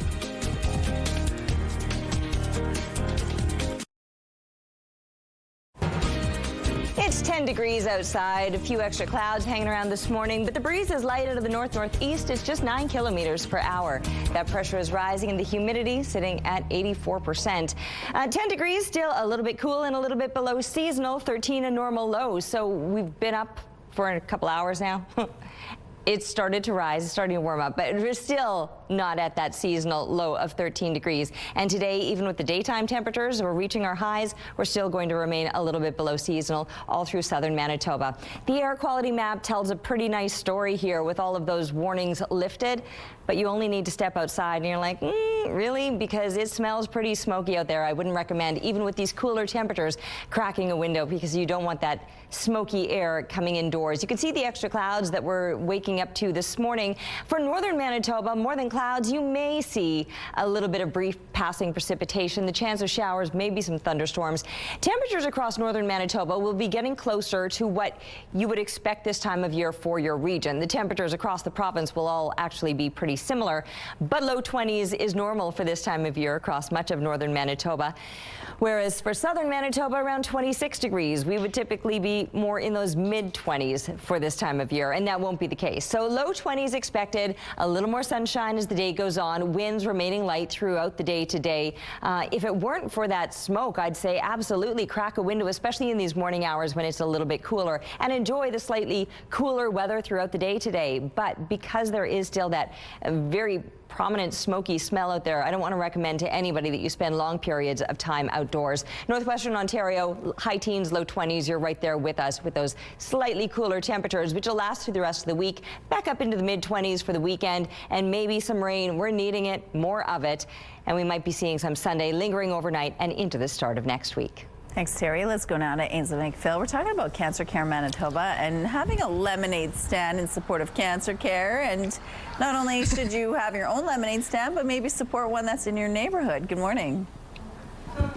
Good morning, Rochelle. And what makes these lemonade stands fantastic is the branding, the signage, knowing that when you're on the street, outside the daycare, the dock, wherever the stand is set up, it is for Cancer Care Manitoba. Kevin Turney joins us now with the Winnipeg Kinsman. Let's talk about what your sponsorship has allowed Cancer Care to do. Allows us to do the branding with everybody behind it. It allows the kits to be complimentary so anybody can have access to them.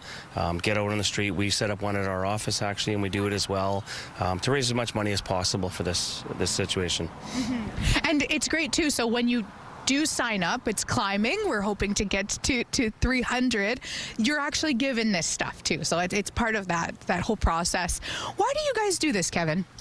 We just believe giving back to Manitoba in any way we can, and it's a great cause. It involves kids, families, corporations, everything possible. Mm-hmm. And workplaces too. We mentioned kind of the diversity, whether it is a kid, super cute, having a lemonade stand, or another workplace or agency. Why would you encourage them to take part? It's just a fun day. It's something good. You feel good about doing it. Everybody likes lemonade. Giving out lemonade is awesome. Do you have, I mean, I guess you're the branding guy. Do you have any tips? A cute kid, right? A cute kid always helps, absolutely, yes. And it is a cause. I know that the Kinsmen have, helped in with other causes as well. Why is that charity component so important to you guys at the Kinsmen? It's just, it hits home, right? Everybody knows somebody that's gone through something, whether it be cancer or many of the other things out there in the world. We just believe that giving back is our main goal. I think I'm going to put the ladies at Cancer Care on the spot. How many do we have right now? 271, 272. 273. Kenny in the back. Guy across the street. How many?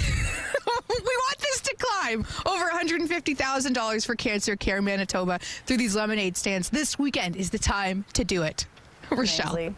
Well, the number of measles cases in Alberta is continuing to cause concern as the province now has more confirmed cases than the entire United States.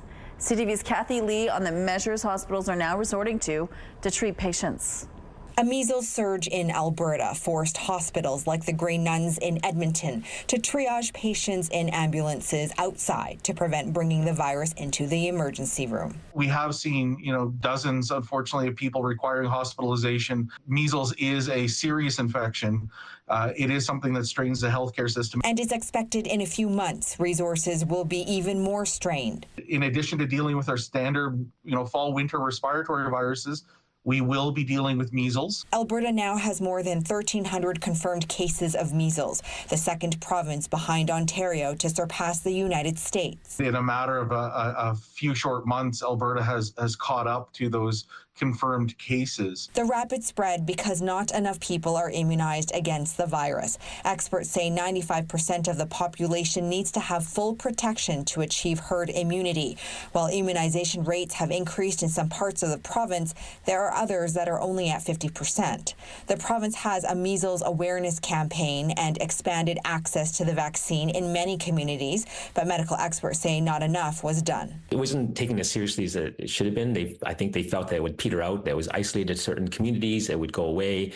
It hasn't. The government says the number of active cases has been stable for several weeks, and the measles transmission rate has slowed down, though there were 30 new cases diagnosed just last weekend. The province says currently there are 3 patients in hospital for measles, and at no point have there been more than 4 in hospital at the same time being treated for the virus. The government says at this time it's not declaring a public health emergency, saying it's not warranted based on the current data. Kathy Lee, CTV News, Calgary. Winnipeg's favorite cultural celebration is back, and we want you to go. Folklorama returns from August 3rd to the 16th, and we're giving you the chance to win a pair of 2 tour visas, giving you access to explore all 44 pavilions. To enter, head to the contest page on our website, ctvnewswinnipeg.ca, and enter the clue word, world. Good luck. Hey there, Lindsay Hamilton in the Sports Center newsroom with your must-see moment from Tuesday, and we are taking a trip to the NBA Summer League. It is the Raptors facing the Nuggets, and over is Shamshay pulling out a huge block on Tamar Bates, then gets the ball in transition and finds Colin Murray-Boyles for the smooth slam. The Raps turning defense into offense. That right there, a play worthy of your must-see moment. Meanwhile, today on TSN, we've got a quarterfinal from the UEFA Women's Euro. It is Norway taking on Italy. Coverage begins just before 2 p.m. Central Time. It's all for now from the Sports Center newsroom. Have a terrific day.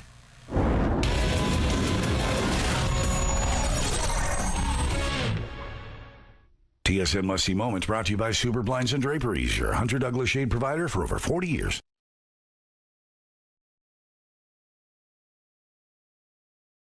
CTV Morning Live Weather brought to you by Canadian Footwear, where size does matter. Well, I am happy to say it's looking a little bit brighter out here. Rochelle was promising me sunshine. I kept waiting to see it. Don't get me wrong, it does still look a little bit cloudy off to the west, but the east sky beginning to break up and clear out somewhat with these clouds. However, I can still notice that smoky smell. I'm going to be talking about that all morning long, because even though those air quality statements have been lifted around Winnipeg and much of the province, in fact, you can still notice a little bit of that smoky aroma out here this morning. It's 10 degrees. The north-northeast winds on the lighter side, just 9 kilometers per hour. The pressure rising and the humidity sitting at 84%. So these clouds already starting to break up a little bit, and I'm confident that we'll see a little more sunshine as the day goes on. But that sunshine isn't exactly going to bring a whole lot of heat our way. But for a lot of people, the temperatures that we'll be reaching over the next few days will be a little more pleasant, topping out in the low 20s when 26 degrees is normal for this time of year. But like I said, it still does have a little bit of that smoky smell to it. For northern Manitoba, also into the low 20s as you're reaching those highs today. Slightly better chance of seeing some precipitation across the north.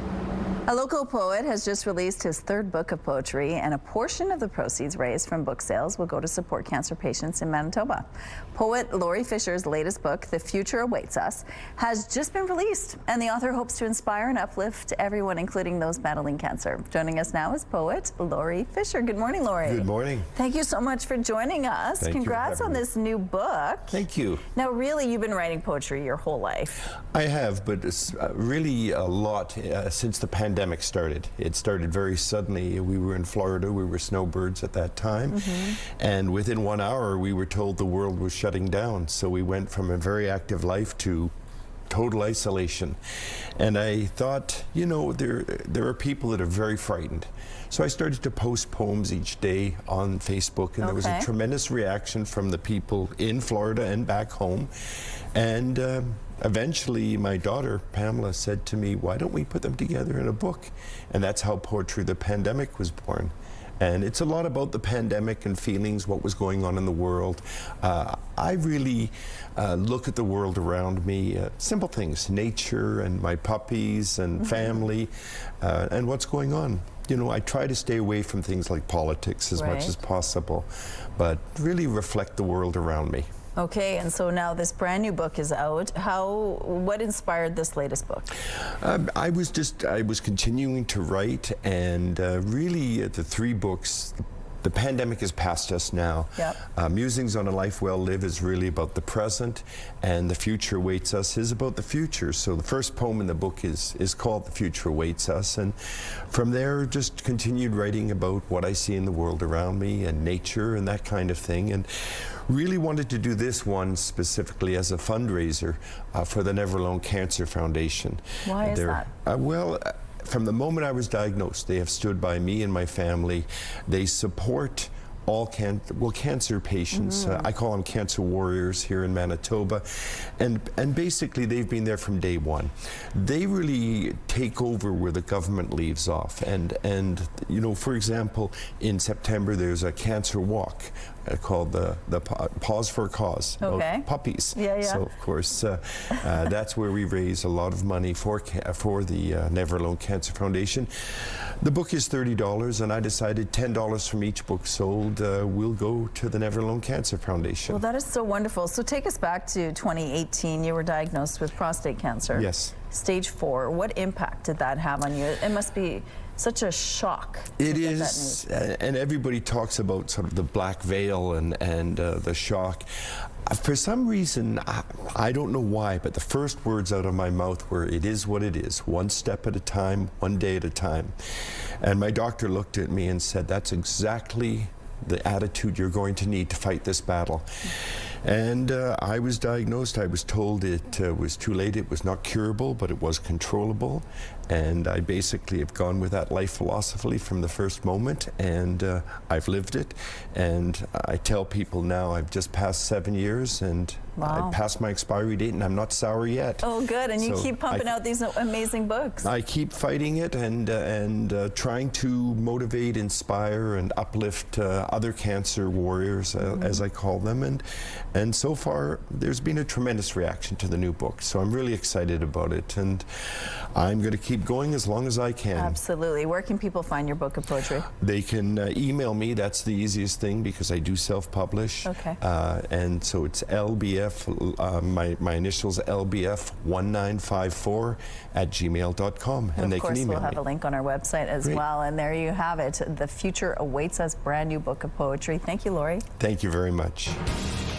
Coming up, we're all about lemonade this morning, turning lemons into lemonade. Stay with us to find out a little bit more on how you could support Cancer Care Manitoba.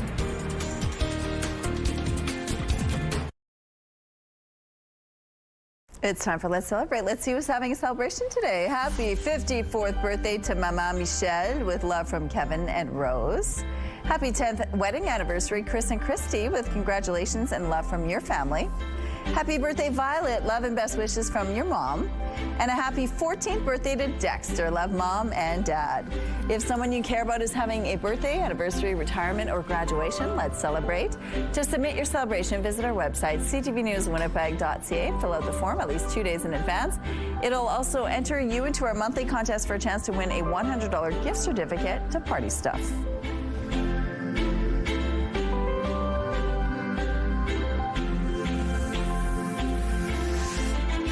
Let's celebrate. Brought to you by Party Stuff. 3 Winnipeg locations and at partystuff.ca.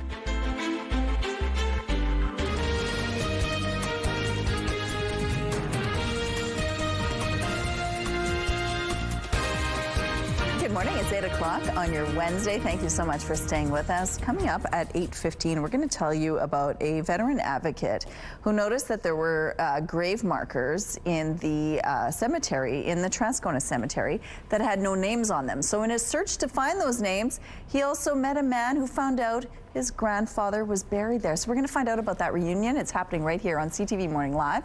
Join us for that. Also, the Winnipeg Fringe Festival officially begins today. We'll have details on a show that's happening there too. But first, your headlines.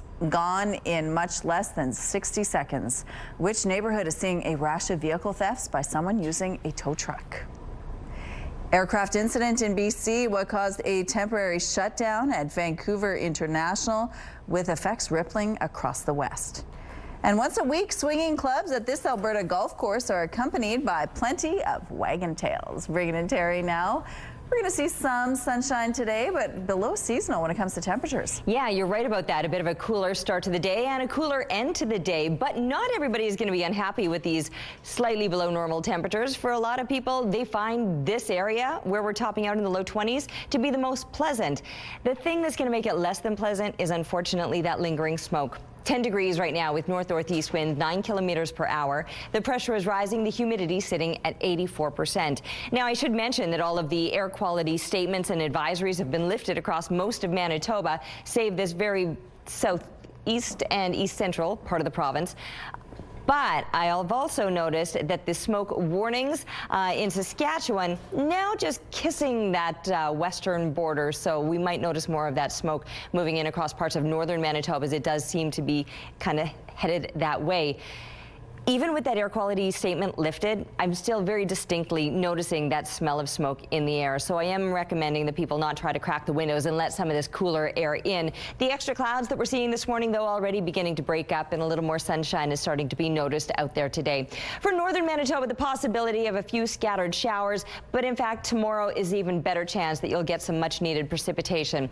We need the precipitation here across the south, too. It just doesn't look like we're going to get it for the next few days, probably not until we're wrapping up the weekend on Sunday and continuing into Monday will we see some of that rain. And these cooler temperatures below the seasonal 26 degrees will be lasting through the rest of this week.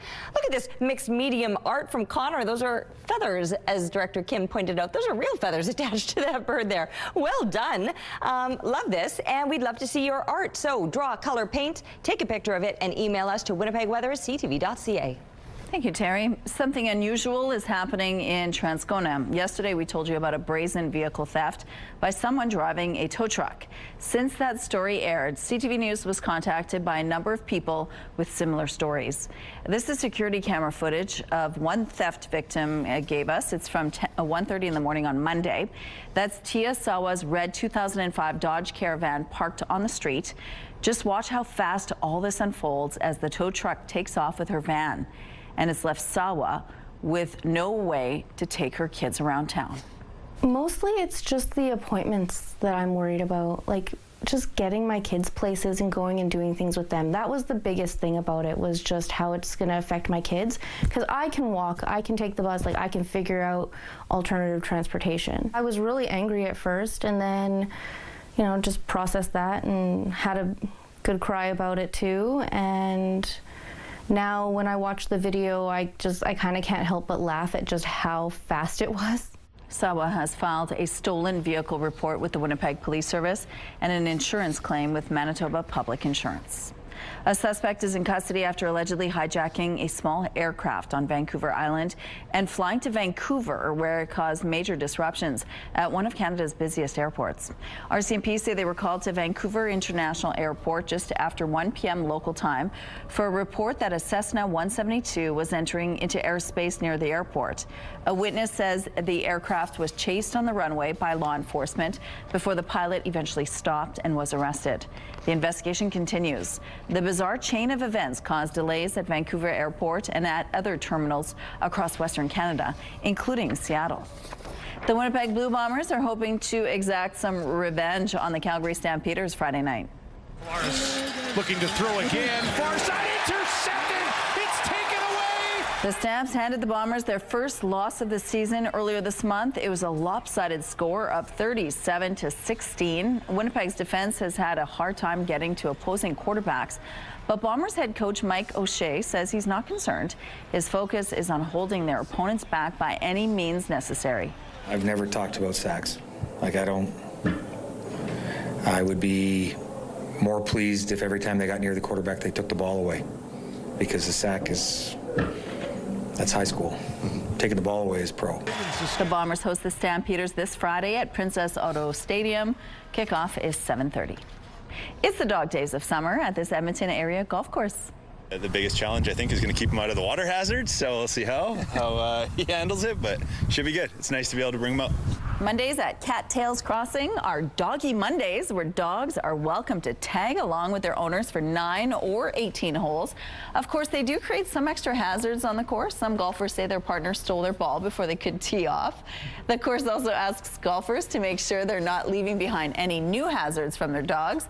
Overall, the response to this promotion has been positive. Here's a look now at what's happening on Osborne Street. It looks like things are moving well over here. No issues to tell you about. If you see any problems out in traffic, though, please let us know. Traffic is brought to you by Curtis Carpets, Manitoba's flooring experts. Lemonade Stands for Hope raises lots of money for Cancer Care Manitoba. Ainsley, you're there to tell us more. Good morning. The best people, this is maybe an opinion, sorry. The best people to, be selling the lemonade, kids, because they're the cutest, but older kids because they're the smartest. We've got some strategy here. Layla joins me. She's 3 years in. Why did you initially want to do this, Layla? So we started 3 years ago when my Papa Lolo got diagnosed with cancer. He went into the Cancer Care Foundation, saw the sign for lemonade stands, and decided it would be a great idea and opportunity to just start helping making money to help raise money to basically do that. So I didn't mean to cut you off there, but I want to know too how many you sold. Not exactly how many cups, because that's a lot, but it has been a lot. So much that you've had to do some refills. Explain.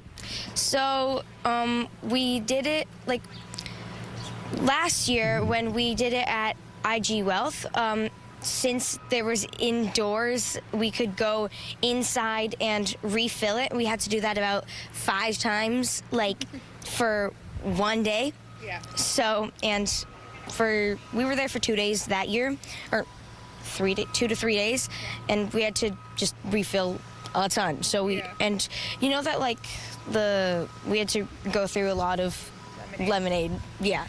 Do you have any strategy for other kids who might be thinking, I'm an entrepreneur as well for a good cause? So we would take flyers and go around to the close by stores and shops and stuff, and there would be a lot around us, and we would go by them, take our flyers and our signs and say, hey, this is what we're doing, would you like to get stuff? And they would very often come over buy the lemonade to support us and for that stuff. We would also a lot of help came from the IG Wealth matching gift, and for the first year we were doing this, they matched our amount we got. Yeah. Thank you so much, Layla. Okay, more kids at 8:38. They're just as cute. Yes, thank you, Ainsley. Researchers at a Canadian university are working to protect Canadian poultry from avian flu. And in doing so, they're hoping to shield our human population as well. CTV's Pauline Chan explains. In the U.S., poultry are vaccinated against avian flu, but in Canada? There are different countries, including China or Mexico, that they have vaccination strategies actively being performed.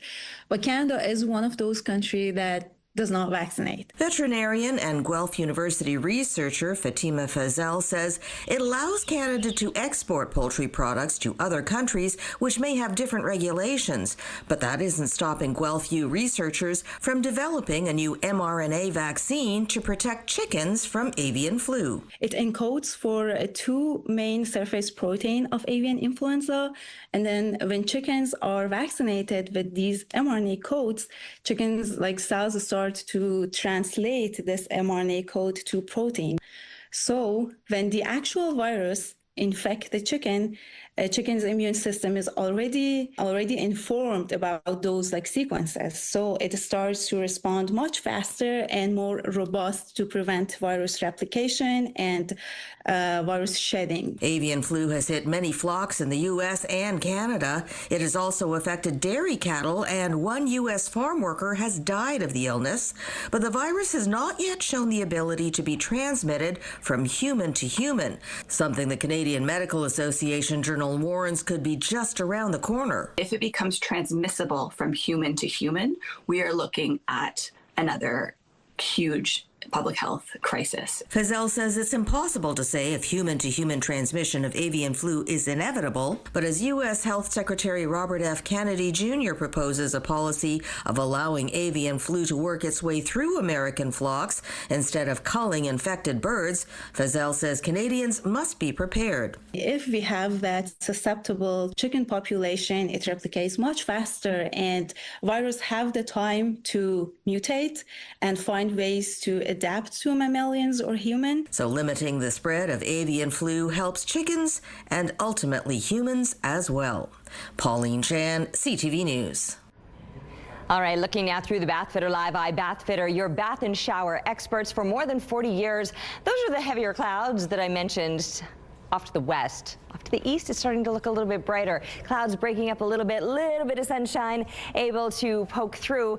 Still, it's a little bit smoky and hazy, and you're going to notice that as soon as you step outside. It was the first thing that I noticed when I cracked the door this morning. I was like, oh, still again.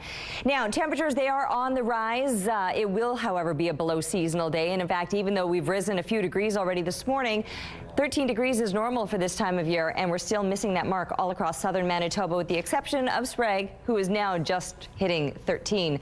Moving across northern Manitoba, you've actually had a warmer start than here in the south. Now, many of you into those mid-teens, and Thompson was at 4 degrees earlier this morning. You got up to 8 last hour and now up to 12. So you're making some really impressive gains as far as the temperatures go. The smoke warnings, I know they've been lifted across the entire province, but that smell is undeniable as soon as you step outside, and you can still see that hazy effect of the smoke as well. A few extra clouds as well, and those will be clearing as the day goes on. The temperatures, though, even as they rise today, will remain a little bit below seasonal here in the south. For northern Manitoba, low 20s is pretty normal for this time of year to be reaching as a daytime high, but mid-20s would be more seasonal here across the south, and those are the numbers that we're not going to hit for the next couple of days. In fact, maybe by the weekend up into the mid-20s, and as we're wrapping up the weekend and looking ahead to next week, some much-needed rain coming our way. Taking a break right now, we'll be back with more on CTV Morning Live. Veteran advocate Peter Martin has been on a mission to find the missing names of veterans buried in Transcona's Field of Honor. Out of the 325 veterans buried there, 15 were missing markers. After doing some research, the veterans buried there were slowly getting their names back, and that's how a local man discovered his own grandfather was one of the unmarked graves. Will Galt found his grandfather's grave thanks to Peter Martin, and today the two men are meeting for the first time here on CTV Morning Live. Joining us now are veteran advocate Peter Martin and Will Galt. Good morning to both of you. Good morning. Morning. Well, thank you so much for joining us. Now, meeting each other for the first time, we're going to get to the crux of the story. Yeah. But what was that like, meeting each other for the first time?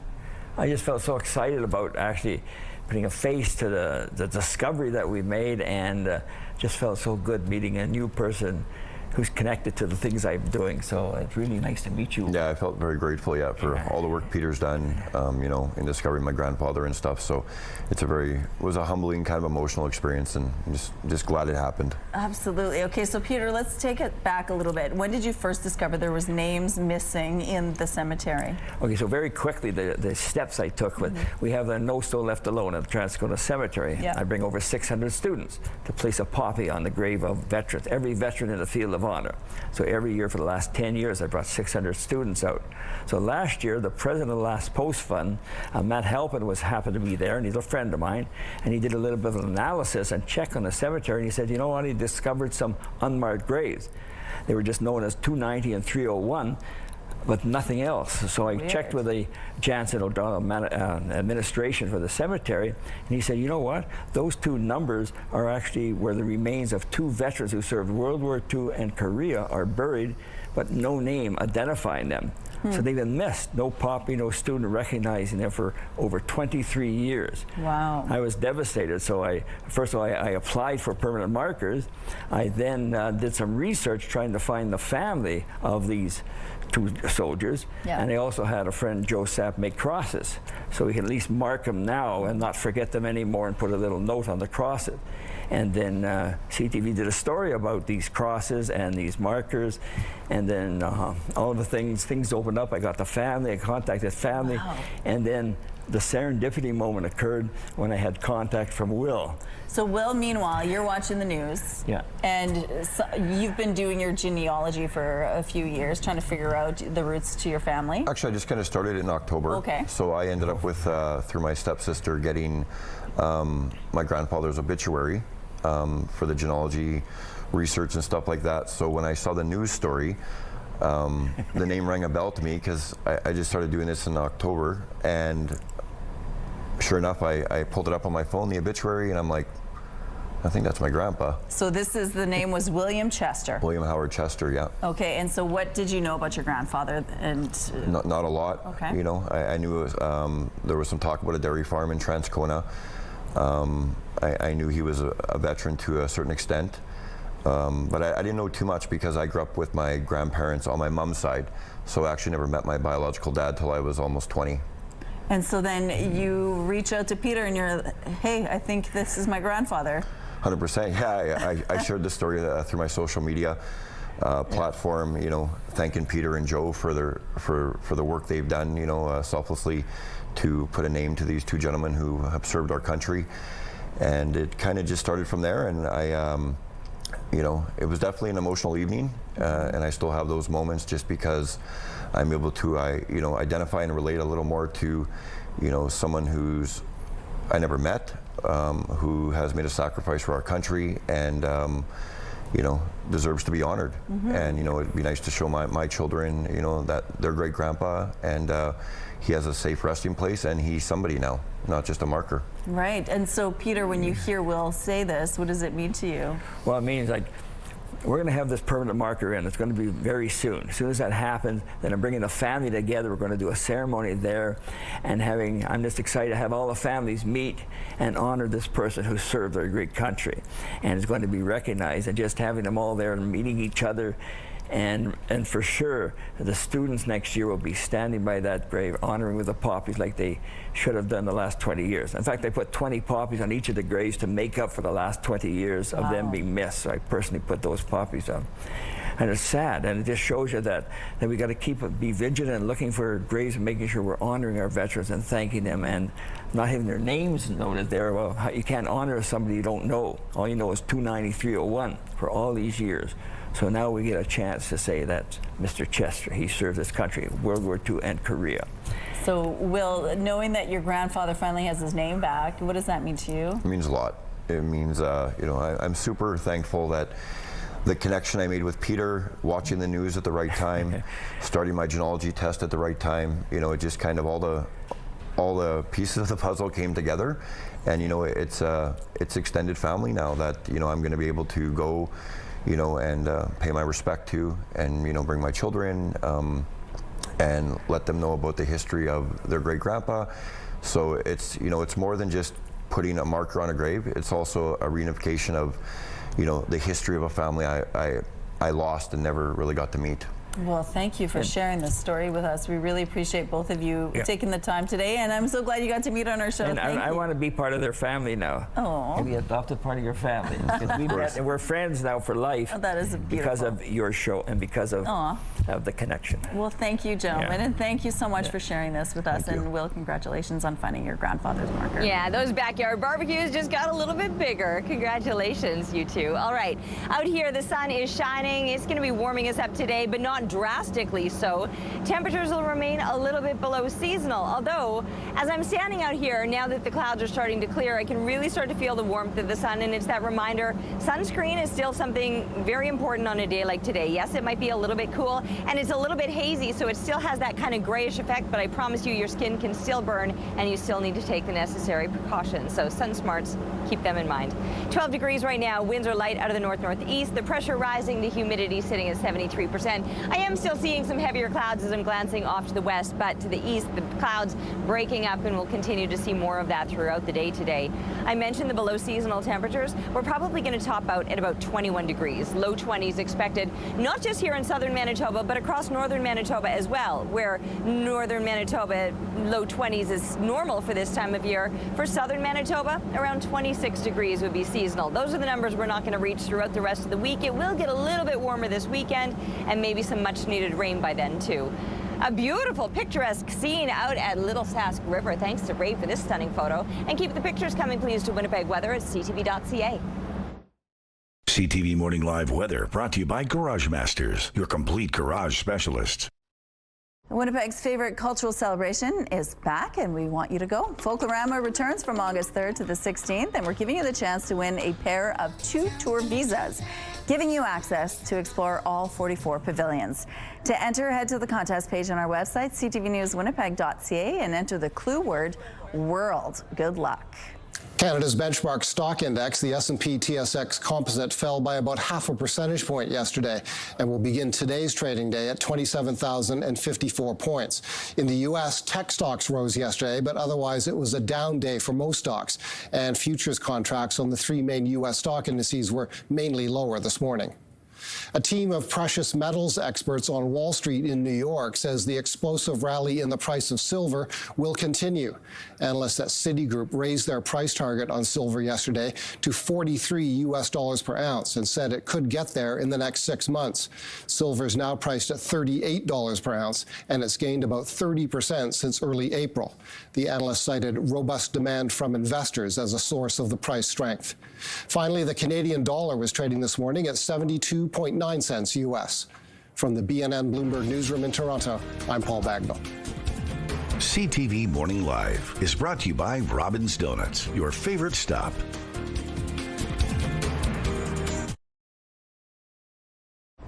People have lost their lives, their properties, and their sense of safety as the wildfires in Manitoba continue to disrupt and displace thousands of people this summer. The evacuations, the province-wide state of emergency, and the financial impact will be felt here for years. Many tourism businesses in Manitoba are already seeing millions in losses this year because of the wildfires burning across the province. Joining us now is the Executive Director of the Manitoba Lodges and Outfitters Association, Don Lamont. Good morning, Don. Good morning. Thanks for joining us. Now, you represent how many businesses in Manitoba? We have 67 members of the Manitoba Lodges and Outfitters. And tell us a little bit about what you do as an association to support those owners. Well, it's all about advocacy. So we support them in any way we can, lobby government, provide benefits, a wide variety of services. Basically, the most important thing is supplying them a constant stream of information through our website, through social media, and through newsletters. This season has been unprecedented when it comes to wildfires. Many of these lodge owners and outfitters are located in isolated areas in Manitoba. What are they seeing in terms of losses to their business? Well, it's a massive impact. Of our 67 members, 45 have been affected. We have a weekly meeting with Travel Manitoba to get updates on who has been affected and the severity of the situation. And Many have lost weeks of business. Some haven't even opened, like Wallace Lake Lodge, Joe Natition. He was evacuated May 13th, and last week he also lost all his outpost camps because of the Atakaki fire, and so it's a really tough situation for sure. And this is their most important, often their only season for many of these owners. What will it mean to their longevity and their business plans? Well, I think they're all struggling to see what the next steps are. We don't know. I mean, it's too early to tell what the government's going to do. Some have insurance, some don't, and it's going to have a massive impact. I don't think people realize just how big it is. Some have been evacuated twice this year already, and it's far-reaching. It's pretty much every northern section of the province, and also in the southeast, Whiteshell Provincial Park, Nopamine Park, Atakaki Park now. That whole east side has been burning, and we have a lot of our big operators there. Aikens Lake, for example, was evacuated, and it's a lasting impact because when the forest burns around their lodges, even though they saved the building, we don't know if people would want to come there and look at, a wasteland. So it really does affect our operators. What are you hoping to see happen from the federal and provincial governments? Some sort of disaster relief, because that's exactly what it is. And the tariff war with the U.S., is that also aggravating the situation? I don't think so.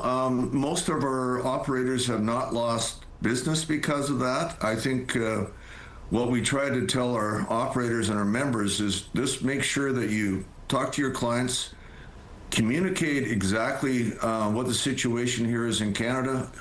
You're more than welcome. We want you to come. But also in the fire situation, the smoke, you have to keep them updated whether you're going to be open, when you might consider being open. So it's just a constant information stream to your guests. Don, thank you so much for your time today. We appreciate you giving us an update on the situation. Thank you for having me. Anytime. All right. Well, Terry, we do need some relief in the north. We need some rain. Anything on the forecast? I know, and I feel the pressure in this position too. I wish I had better news for you regarding precipitation. I can tell you that the temperatures will be a little bit cooler and the winds a little bit lighter, so that in itself will kind of help with the crews that are working to battle those blazes. But it's really the rain that we need, and there's not a lot of that showing up, unfortunately. 12 degrees right now with winds out of the north-northeast 6 clicks, the pressure rising and the humidity sitting at 73%. And we're still very much noticing that smoky aroma outside, even though the air quality warning map has shown some improvements in that the warnings themselves have been lifted, and even the advisories have been lifted in most places, save this very east central and southeastern part of the province. Although I did notice this morning that this stretch in Saskatchewan under the warning has now started to shift a little bit further to the west, bumping right up against our western border there. So that may only be a matter of time before we start to notice those air quality warnings as that smoke wafts in again. And for us here in the south, we are dealing with a few extra clouds this morning, but they are starting to break up a little bit. Partly sunny conditions than expected today. Light winds will stick around. 21 degrees keeps us a little below seasonal. 26 is in fact normal for this time of year, and 13 a seasonal low temperature. And again, we'll be below that overnight, dropping down to 10 as those light winds remain. Tomorrow winds shifting. Maybe some improvements will come with that. 23 degrees, mostly sunny conditions. 26 I mentioned being normal. By the weekend, we're getting closer to those numbers. And finally, as we're wrapping up the weekend, we might get that much needed rain here in the south that'll take us overnight and into Monday as well. Thank you, Terry. The province is reporting the death of someone who was in custody at the Winnipeg Remand Centre. Manitoba Justice says a 36-year-old man died there Monday. It was not able to share any other details about the person, citing privacy reasons. The Office of the Chief Medical Examiner has been notified. Winnipeg's mayor and Manitoba's justice minister are backing calls from the Firefighters Union to toughen federal laws to protect first responders. The United Firefighters of Winnipeg says violence is increasing for their members and paramedics on the job. Toll taken on society when injury is inflicted on these essential workers needs to be reflected in the punishment. Two recent incidents involved violent acts committed against Winnipeg fire and paramedics crews while responding to calls. In one of them, a man struck a firefighter with a metal pole. In the other, crews had to take a knife away from a would-be assailant who had threatened to kill them. The UFFW is calling on the federal government to toughen laws by adding a separate offense for assaulting firefighters, paramedics, and healthcare workers, similar to one for police officers. And they want the acts considered as aggravated factors during sentencing. The city and province are backing the union's call for tougher penalties. Even if someone is in the midst of, an intoxication, there still has got to be a measure of consequences, because at the end of the day, we have got to protect our staff. The union also says first responders in other cities wear stab and bulletproof vests, something that's been discussed in Winnipeg. Some Manitobans without health cards can now receive care from doctors in hospitals. Doctors Manitoba says physicians are now able to use good faith billing. It means they can bill regional health authorities for treating patients who don't have a valid Manitoba health card. That may include newborns, newcomers, those experiencing homelessness, or those recently released from prison. In a news release, Manitoba's Health Minister Uzuma Azaguera says good faith billing gives physicians more time to focus on patients instead of chasing down paperwork. The billing doesn't cover tourists from other countries, patients from Quebec, and most out-of-province students. Doctors Manitoba says to be eligible for good faith billing, services need to be provided in a hospital. Wildfires continue to disrupt the lives of thousands of northern Manitoba residents. To help get mail to those displaced by fires, Canada Post is offering free mail forwarding to Lynn Lake and Leaf Rapids residents. Residents from these communities have until August 15th to register for the service. You can register through Canada Post's website or by visiting a post office. Proof of identity is required. From putts to puppies, an Edmonton golf course is going to the dogs. On Mondays, the Cattail Crossing Golf Club invites golfers to hit the links with their pups. CTV's Nauraman Issa tees up the story. This is Tyler Douglas and Kobe's first time hitting the links together. The biggest challenge, I think, is going to keep him out of the water hazards, so we'll see how he handles it, but should be good. It's nice to be able to bring him out. Normally, golf courses want you to keep your pets at home. At Cattail's Crossing, dogs are welcome once a week. Every Monday, we have Doggy Mondays all day. So a lot of people love to bring their dogs out there. Some people walk the course. Some people take carts. Dogs of all sizes are welcome. They can tag along with their owners as they play 9 or 18 holes. Never been able to take him out on a course. It's a nice way to spend an evening, and instead of having to take him to a park and walk him, we get to go play around a golf. It's not just bonding time between pets and its owners. The dogs get to meet new friends. We try and come every Monday with him, just because he's a puppy still. So you try and keep him in a bit of a routine, and it definitely helps out with his energy levels and gets him socializing with other dogs and other humans too. Sometimes the golfers have to deal with doggy-related hazards. I went to go tee off and he grabbed my ball and ran away with it, so.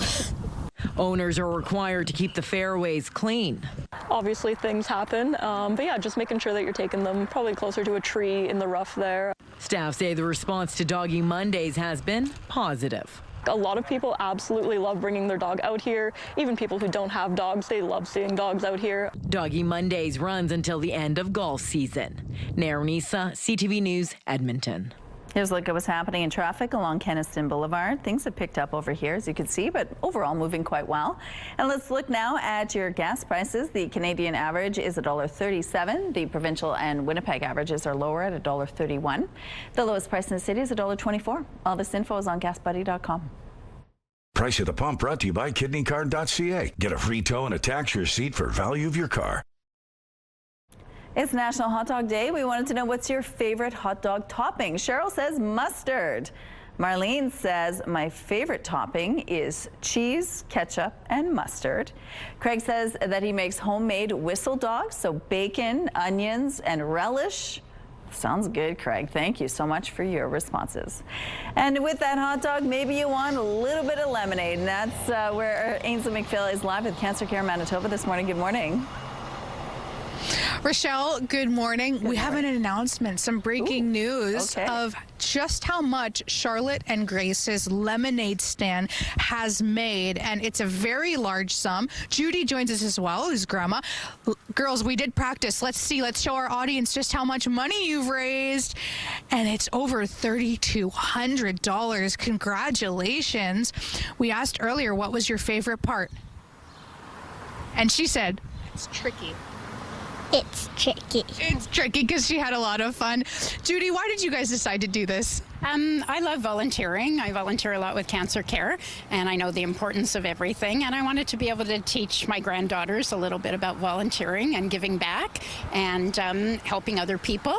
And we had a great time doing the lemonade stand. And this really is proof that rain or shine, you can make it work. How did that happen? We did. We were going to have our lemonade stand in Munson Park, but the weather didn't quite cooperate. So what we did was we improvised, and we had it at our building on Wellington Crescent. And we had probably 40 people that came that day, so it was a lot of fun. And we raised a lot of money, and we'll be doing a lemonade stand again next year. And Cancer Care Manitoba is such a fantastic organization. You yourself know because of that volunteer work. Tell us about some of those opportunities and why they're so key. Well, volunteering is, in my books, the number one thing to do if you're able to take the time and to give back. And I have volunteered for over 17 years with Cancer Care. It's a great organization, and I've met a lot of wonderful people along the way, and hopefully made a big difference. So it's very important, and I just love doing it. And we want to call to other people to do the same thing. This weekend is, that really big push. Why should they do it themselves? Well, if you're able to host a lemonade stand, it's a great, fun opportunity. You can do it at your home. You can do it at a community center. You can do it at your cabin or your lake. And it brings a lot of people together. If you're not able to host a lemonade stand, you can always go to one. There's actually a map on the Cancer Care website, and you can find a lemonade stand in your area, and you can go and have some lemonade. Thank you so much. Let's tell them, sign up. Sign up. Sign up. Job, girls. All right, thank you, Ainsley. Out on the rooftop now, I could go for a lemonade. Those two, they're the pure sunshine that we're needing today when the sun itself is kind of obstructed by a bit of clouds and a bit of haze. That haze, you can notice it's still that smoky aroma as you're stepping outside this morning. It's actually the first thing I noticed when I stepped outside my door. It's not ideal, but the improvements are there. Air quality readings are at a 1, which is low risk here in Winnipeg. But there's no denying that that smell is there, or even the aesthetic, that bit of a gray wash effect, if you will. 12 degrees right now, north-northeast wind 6 kilometers per hour. The pressure rising, the humidity coming, it's hitting at 73%. Sorry, that sun is coming out from behind the clouds. I'm seeing it there. It will continue to do that throughout the day today as these clouds clear out. For northern Manitoba, you can also expect a mix of sun and cloud. There is the possibility that some parts of northern Manitoba will see a shower, maybe a thunderstorm today. Better chance of some of that precipitation moving across northern Manitoba for tomorrow. And across the entire province, north to south, low 20s are expected for our high temperatures today, which is pretty seasonal for northern Manitoba, but a little below normal here in the south when 26 degrees would in fact be that seasonal daytime high. So a little cool through the rest of the week. Not likely to see much in the way of precipitation here in the south until we're wrapping up the weekend. Later in the day, Sunday and into Monday is when some much needed rain could make its way to us. Taking a break right now. We'll be back in a moment with more CTV Morning Live. CTV Morning Live weather brought to you by Mr. Lube Plus Tires. Same-day oil and tire changes.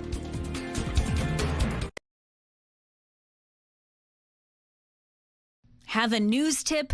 When you see news happening, let CTV News Winnipeg know. Text your tips, pictures, and videos to 10400. That's 10400. Message and data rates may apply. As the wildfire fights continue, some producers are worried about the impacts the thick smoke wafting across Manitoba could have. From farmers' fields to honey beehives. CTV's Danton Unger reports. Kon Peseshnikov has been keeping bees since he was a boy. We run around 100 or so hives. The owner of Bee Boys Honey and Meadery keeps hundreds of thousands of bees buzzing on his property southwest of Winnipeg. The honey being used in all sorts of products, from craft mead to sparkling tea. But this year, he says wildfire smoke has been having an impact on his hives. The heavy smoke, you could see the small activity here in the yard, in the bee yards. They weren't as much as active. Environment and Climate Change Canada says it's been one of the smokiest years on record, prompting several air quality warnings. So at Winnipeg, for example, we're actually at our third smokiest year on record. Peseshnikov says the smoke makes the bees more docile and impacts their sense of direction and smell. It's a little challenging for them to find the nectar. And that means less honey. We have certainly seen smoke like this in previous years, but not for the length of time it's been smoky. Paul Gregory with the Manitoba Beekeepers Association says smoke paired with other environmental threats like drought and pests could lead to a big drop in yields for the province's roughly 200 honey producers. I would guesstimate between 25 and 30%. And it's not just the apiaries that will be feeling the impact with the loss of these expert pollinators. Crop farmers, farmers that are growing clovers, trefoil, buckwheat, fruit crops, they're all impacted because they don't have the honeybees. They're not going to get the seed yield. At Peseshnikov's hives, he says, between the smoke and dry conditions, his harvest will take a hit, though he won't know just how bad until the end of the year. But like the bees themselves, Peseshnikov says beekeepers are resilient. Every day is a learning curve. You can come to a yard and the bees look really, really good, or they look really weak, and then they just turn around overnight sometimes. It's a funny creature. Danton Unger, CTV News, Winnipeg. Today is opening day for the Winnipeg Fringe Theatre Festival. 148 performing companies from all over the world are bringing their shows to Winnipeg for the 12th-day festival. The show, The Birdcage, is coming back to Winnipeg. Joining us now to tell us more about their Fringe show, The Birdcage, are Mitch Crone and Sadie Kornofsky. Good morning to both of you. Good morning. Good morning. Thank you so much. Now, Mitch, you are the director, yes. And you, Sadie, are playing the role of Barbara. Yes. Tell us a little bit about The Birdcage, the show. Well, the show, The Birdcage, it's about... Essentially, there's there's a queer couple, two gay men, and they have a son, and the son falls in love with a girl he meets at school, and that girl's father is a Republican senator. So they, basically, the two that are in love form this convoluted plan to just lie to Barbara's parents the whole night, and then they have a dinner, and everything goes really bad. Oh, everything goes very wrong. Now, this story, The Birdcage, has been it was made into a movie, what, 30 years ago? Yeah, about that. Tell us a little bit about the film and why it's still relevant today, even after all this time. Well, that's the crazy thing, is that it is still relevant today. I mean, some of the issues that come up during the movie, I'm surprised that we are still talking about them 30 years later. What's wrong with us? But yeah, it's I mean, it starred Robin Williams, Nathan Lane. You can't get better than that, really. Yeah. Especially with the things that are happening politically around the world right now, when it comes to LGBTQ2S+ issues. Does it feel like we're just repeating that same story over again? All the time, all the time. The political climate today just makes the queer community just feel like we're going backwards every time we take one step forward. And when we have things like The Birdcage, wherein a couple would rather lie about a family member's sexuality or the way that they express themselves instead of just being honest about it because of somebody else's beliefs, because a Republican senator is believing a certain way that they're believing, or in this show. Yeah. You know, I think that rings really true today, especially in the last 5-ish years. Right. So The Birdcage, it's not the first time at the Fringe Festival, right? No, this is the second time we've brought it to the Fringe Festival.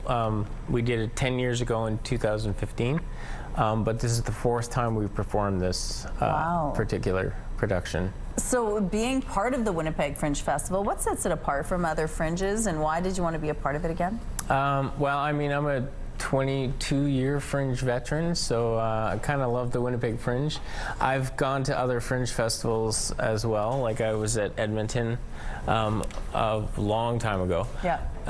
But the one thing I really like about the Winnipeg Fringe over the other Fringe festivals that I've seen is just a real sense of the actors, like the people doing different performances really get to know one another, and like it just sort of feels like there's a more of a homey feel. Okay, that's good to hear. Yeah, like we have one central like beer tent area. I think there's like 4 or 5 at Edmonton, so you don't know where you're going to find people, but here it's like there's one central hub area like around the cube where you're going to see everybody. And nobody's afraid to say, you were in this and you were incredible. Yeah. Here's a handbill, come see mine. So it feels like family. And it starts today. How can people find your show?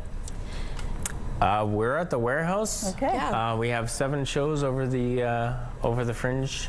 Okay, perfect. Well, and of course, we'll have a link on our website if you want more details on how to get your hands on tickets. Thanks, you two, and good luck. Thank you so much. Thank you.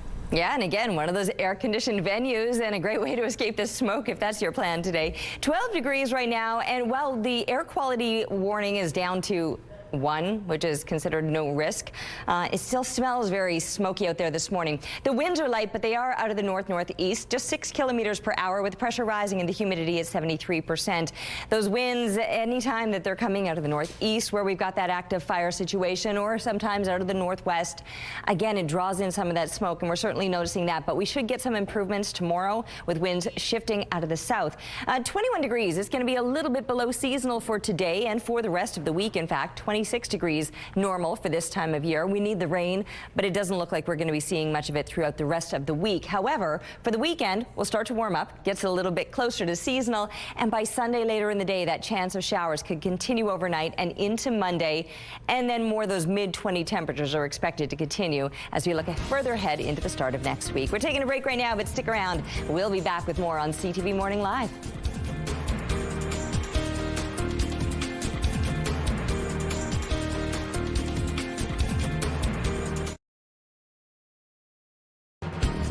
Rooftop arrangements provided by Lacoste Garden Center. Salon services provided by S&T Spa Salon.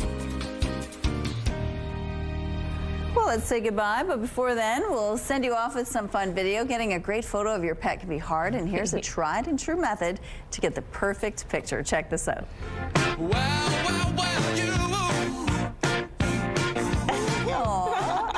The dog. He's been to some seriously scenic spots, but no matter the view, he's laser focused on licking that tasty treat off his snout. You think it's peanut butter? It looks like it. Yeah, probably. I think so. It's clearly working for him. I wouldn't want that. I mean, the still shot would be great, but it's the slow-mo video that I appreciate even more. That's so great. Well, having 2 dogs usually means there's one calm one and one crazy one.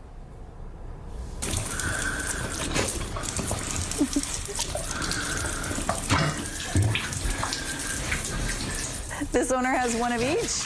When going for a drink in the shower, the golden retriever delicately slurps up the water, while the German Shepherd goes full attack mode. Look at this. I feel like this is you and me, Terry. Which one am I? The docile one. Have a good day. See you tomorrow.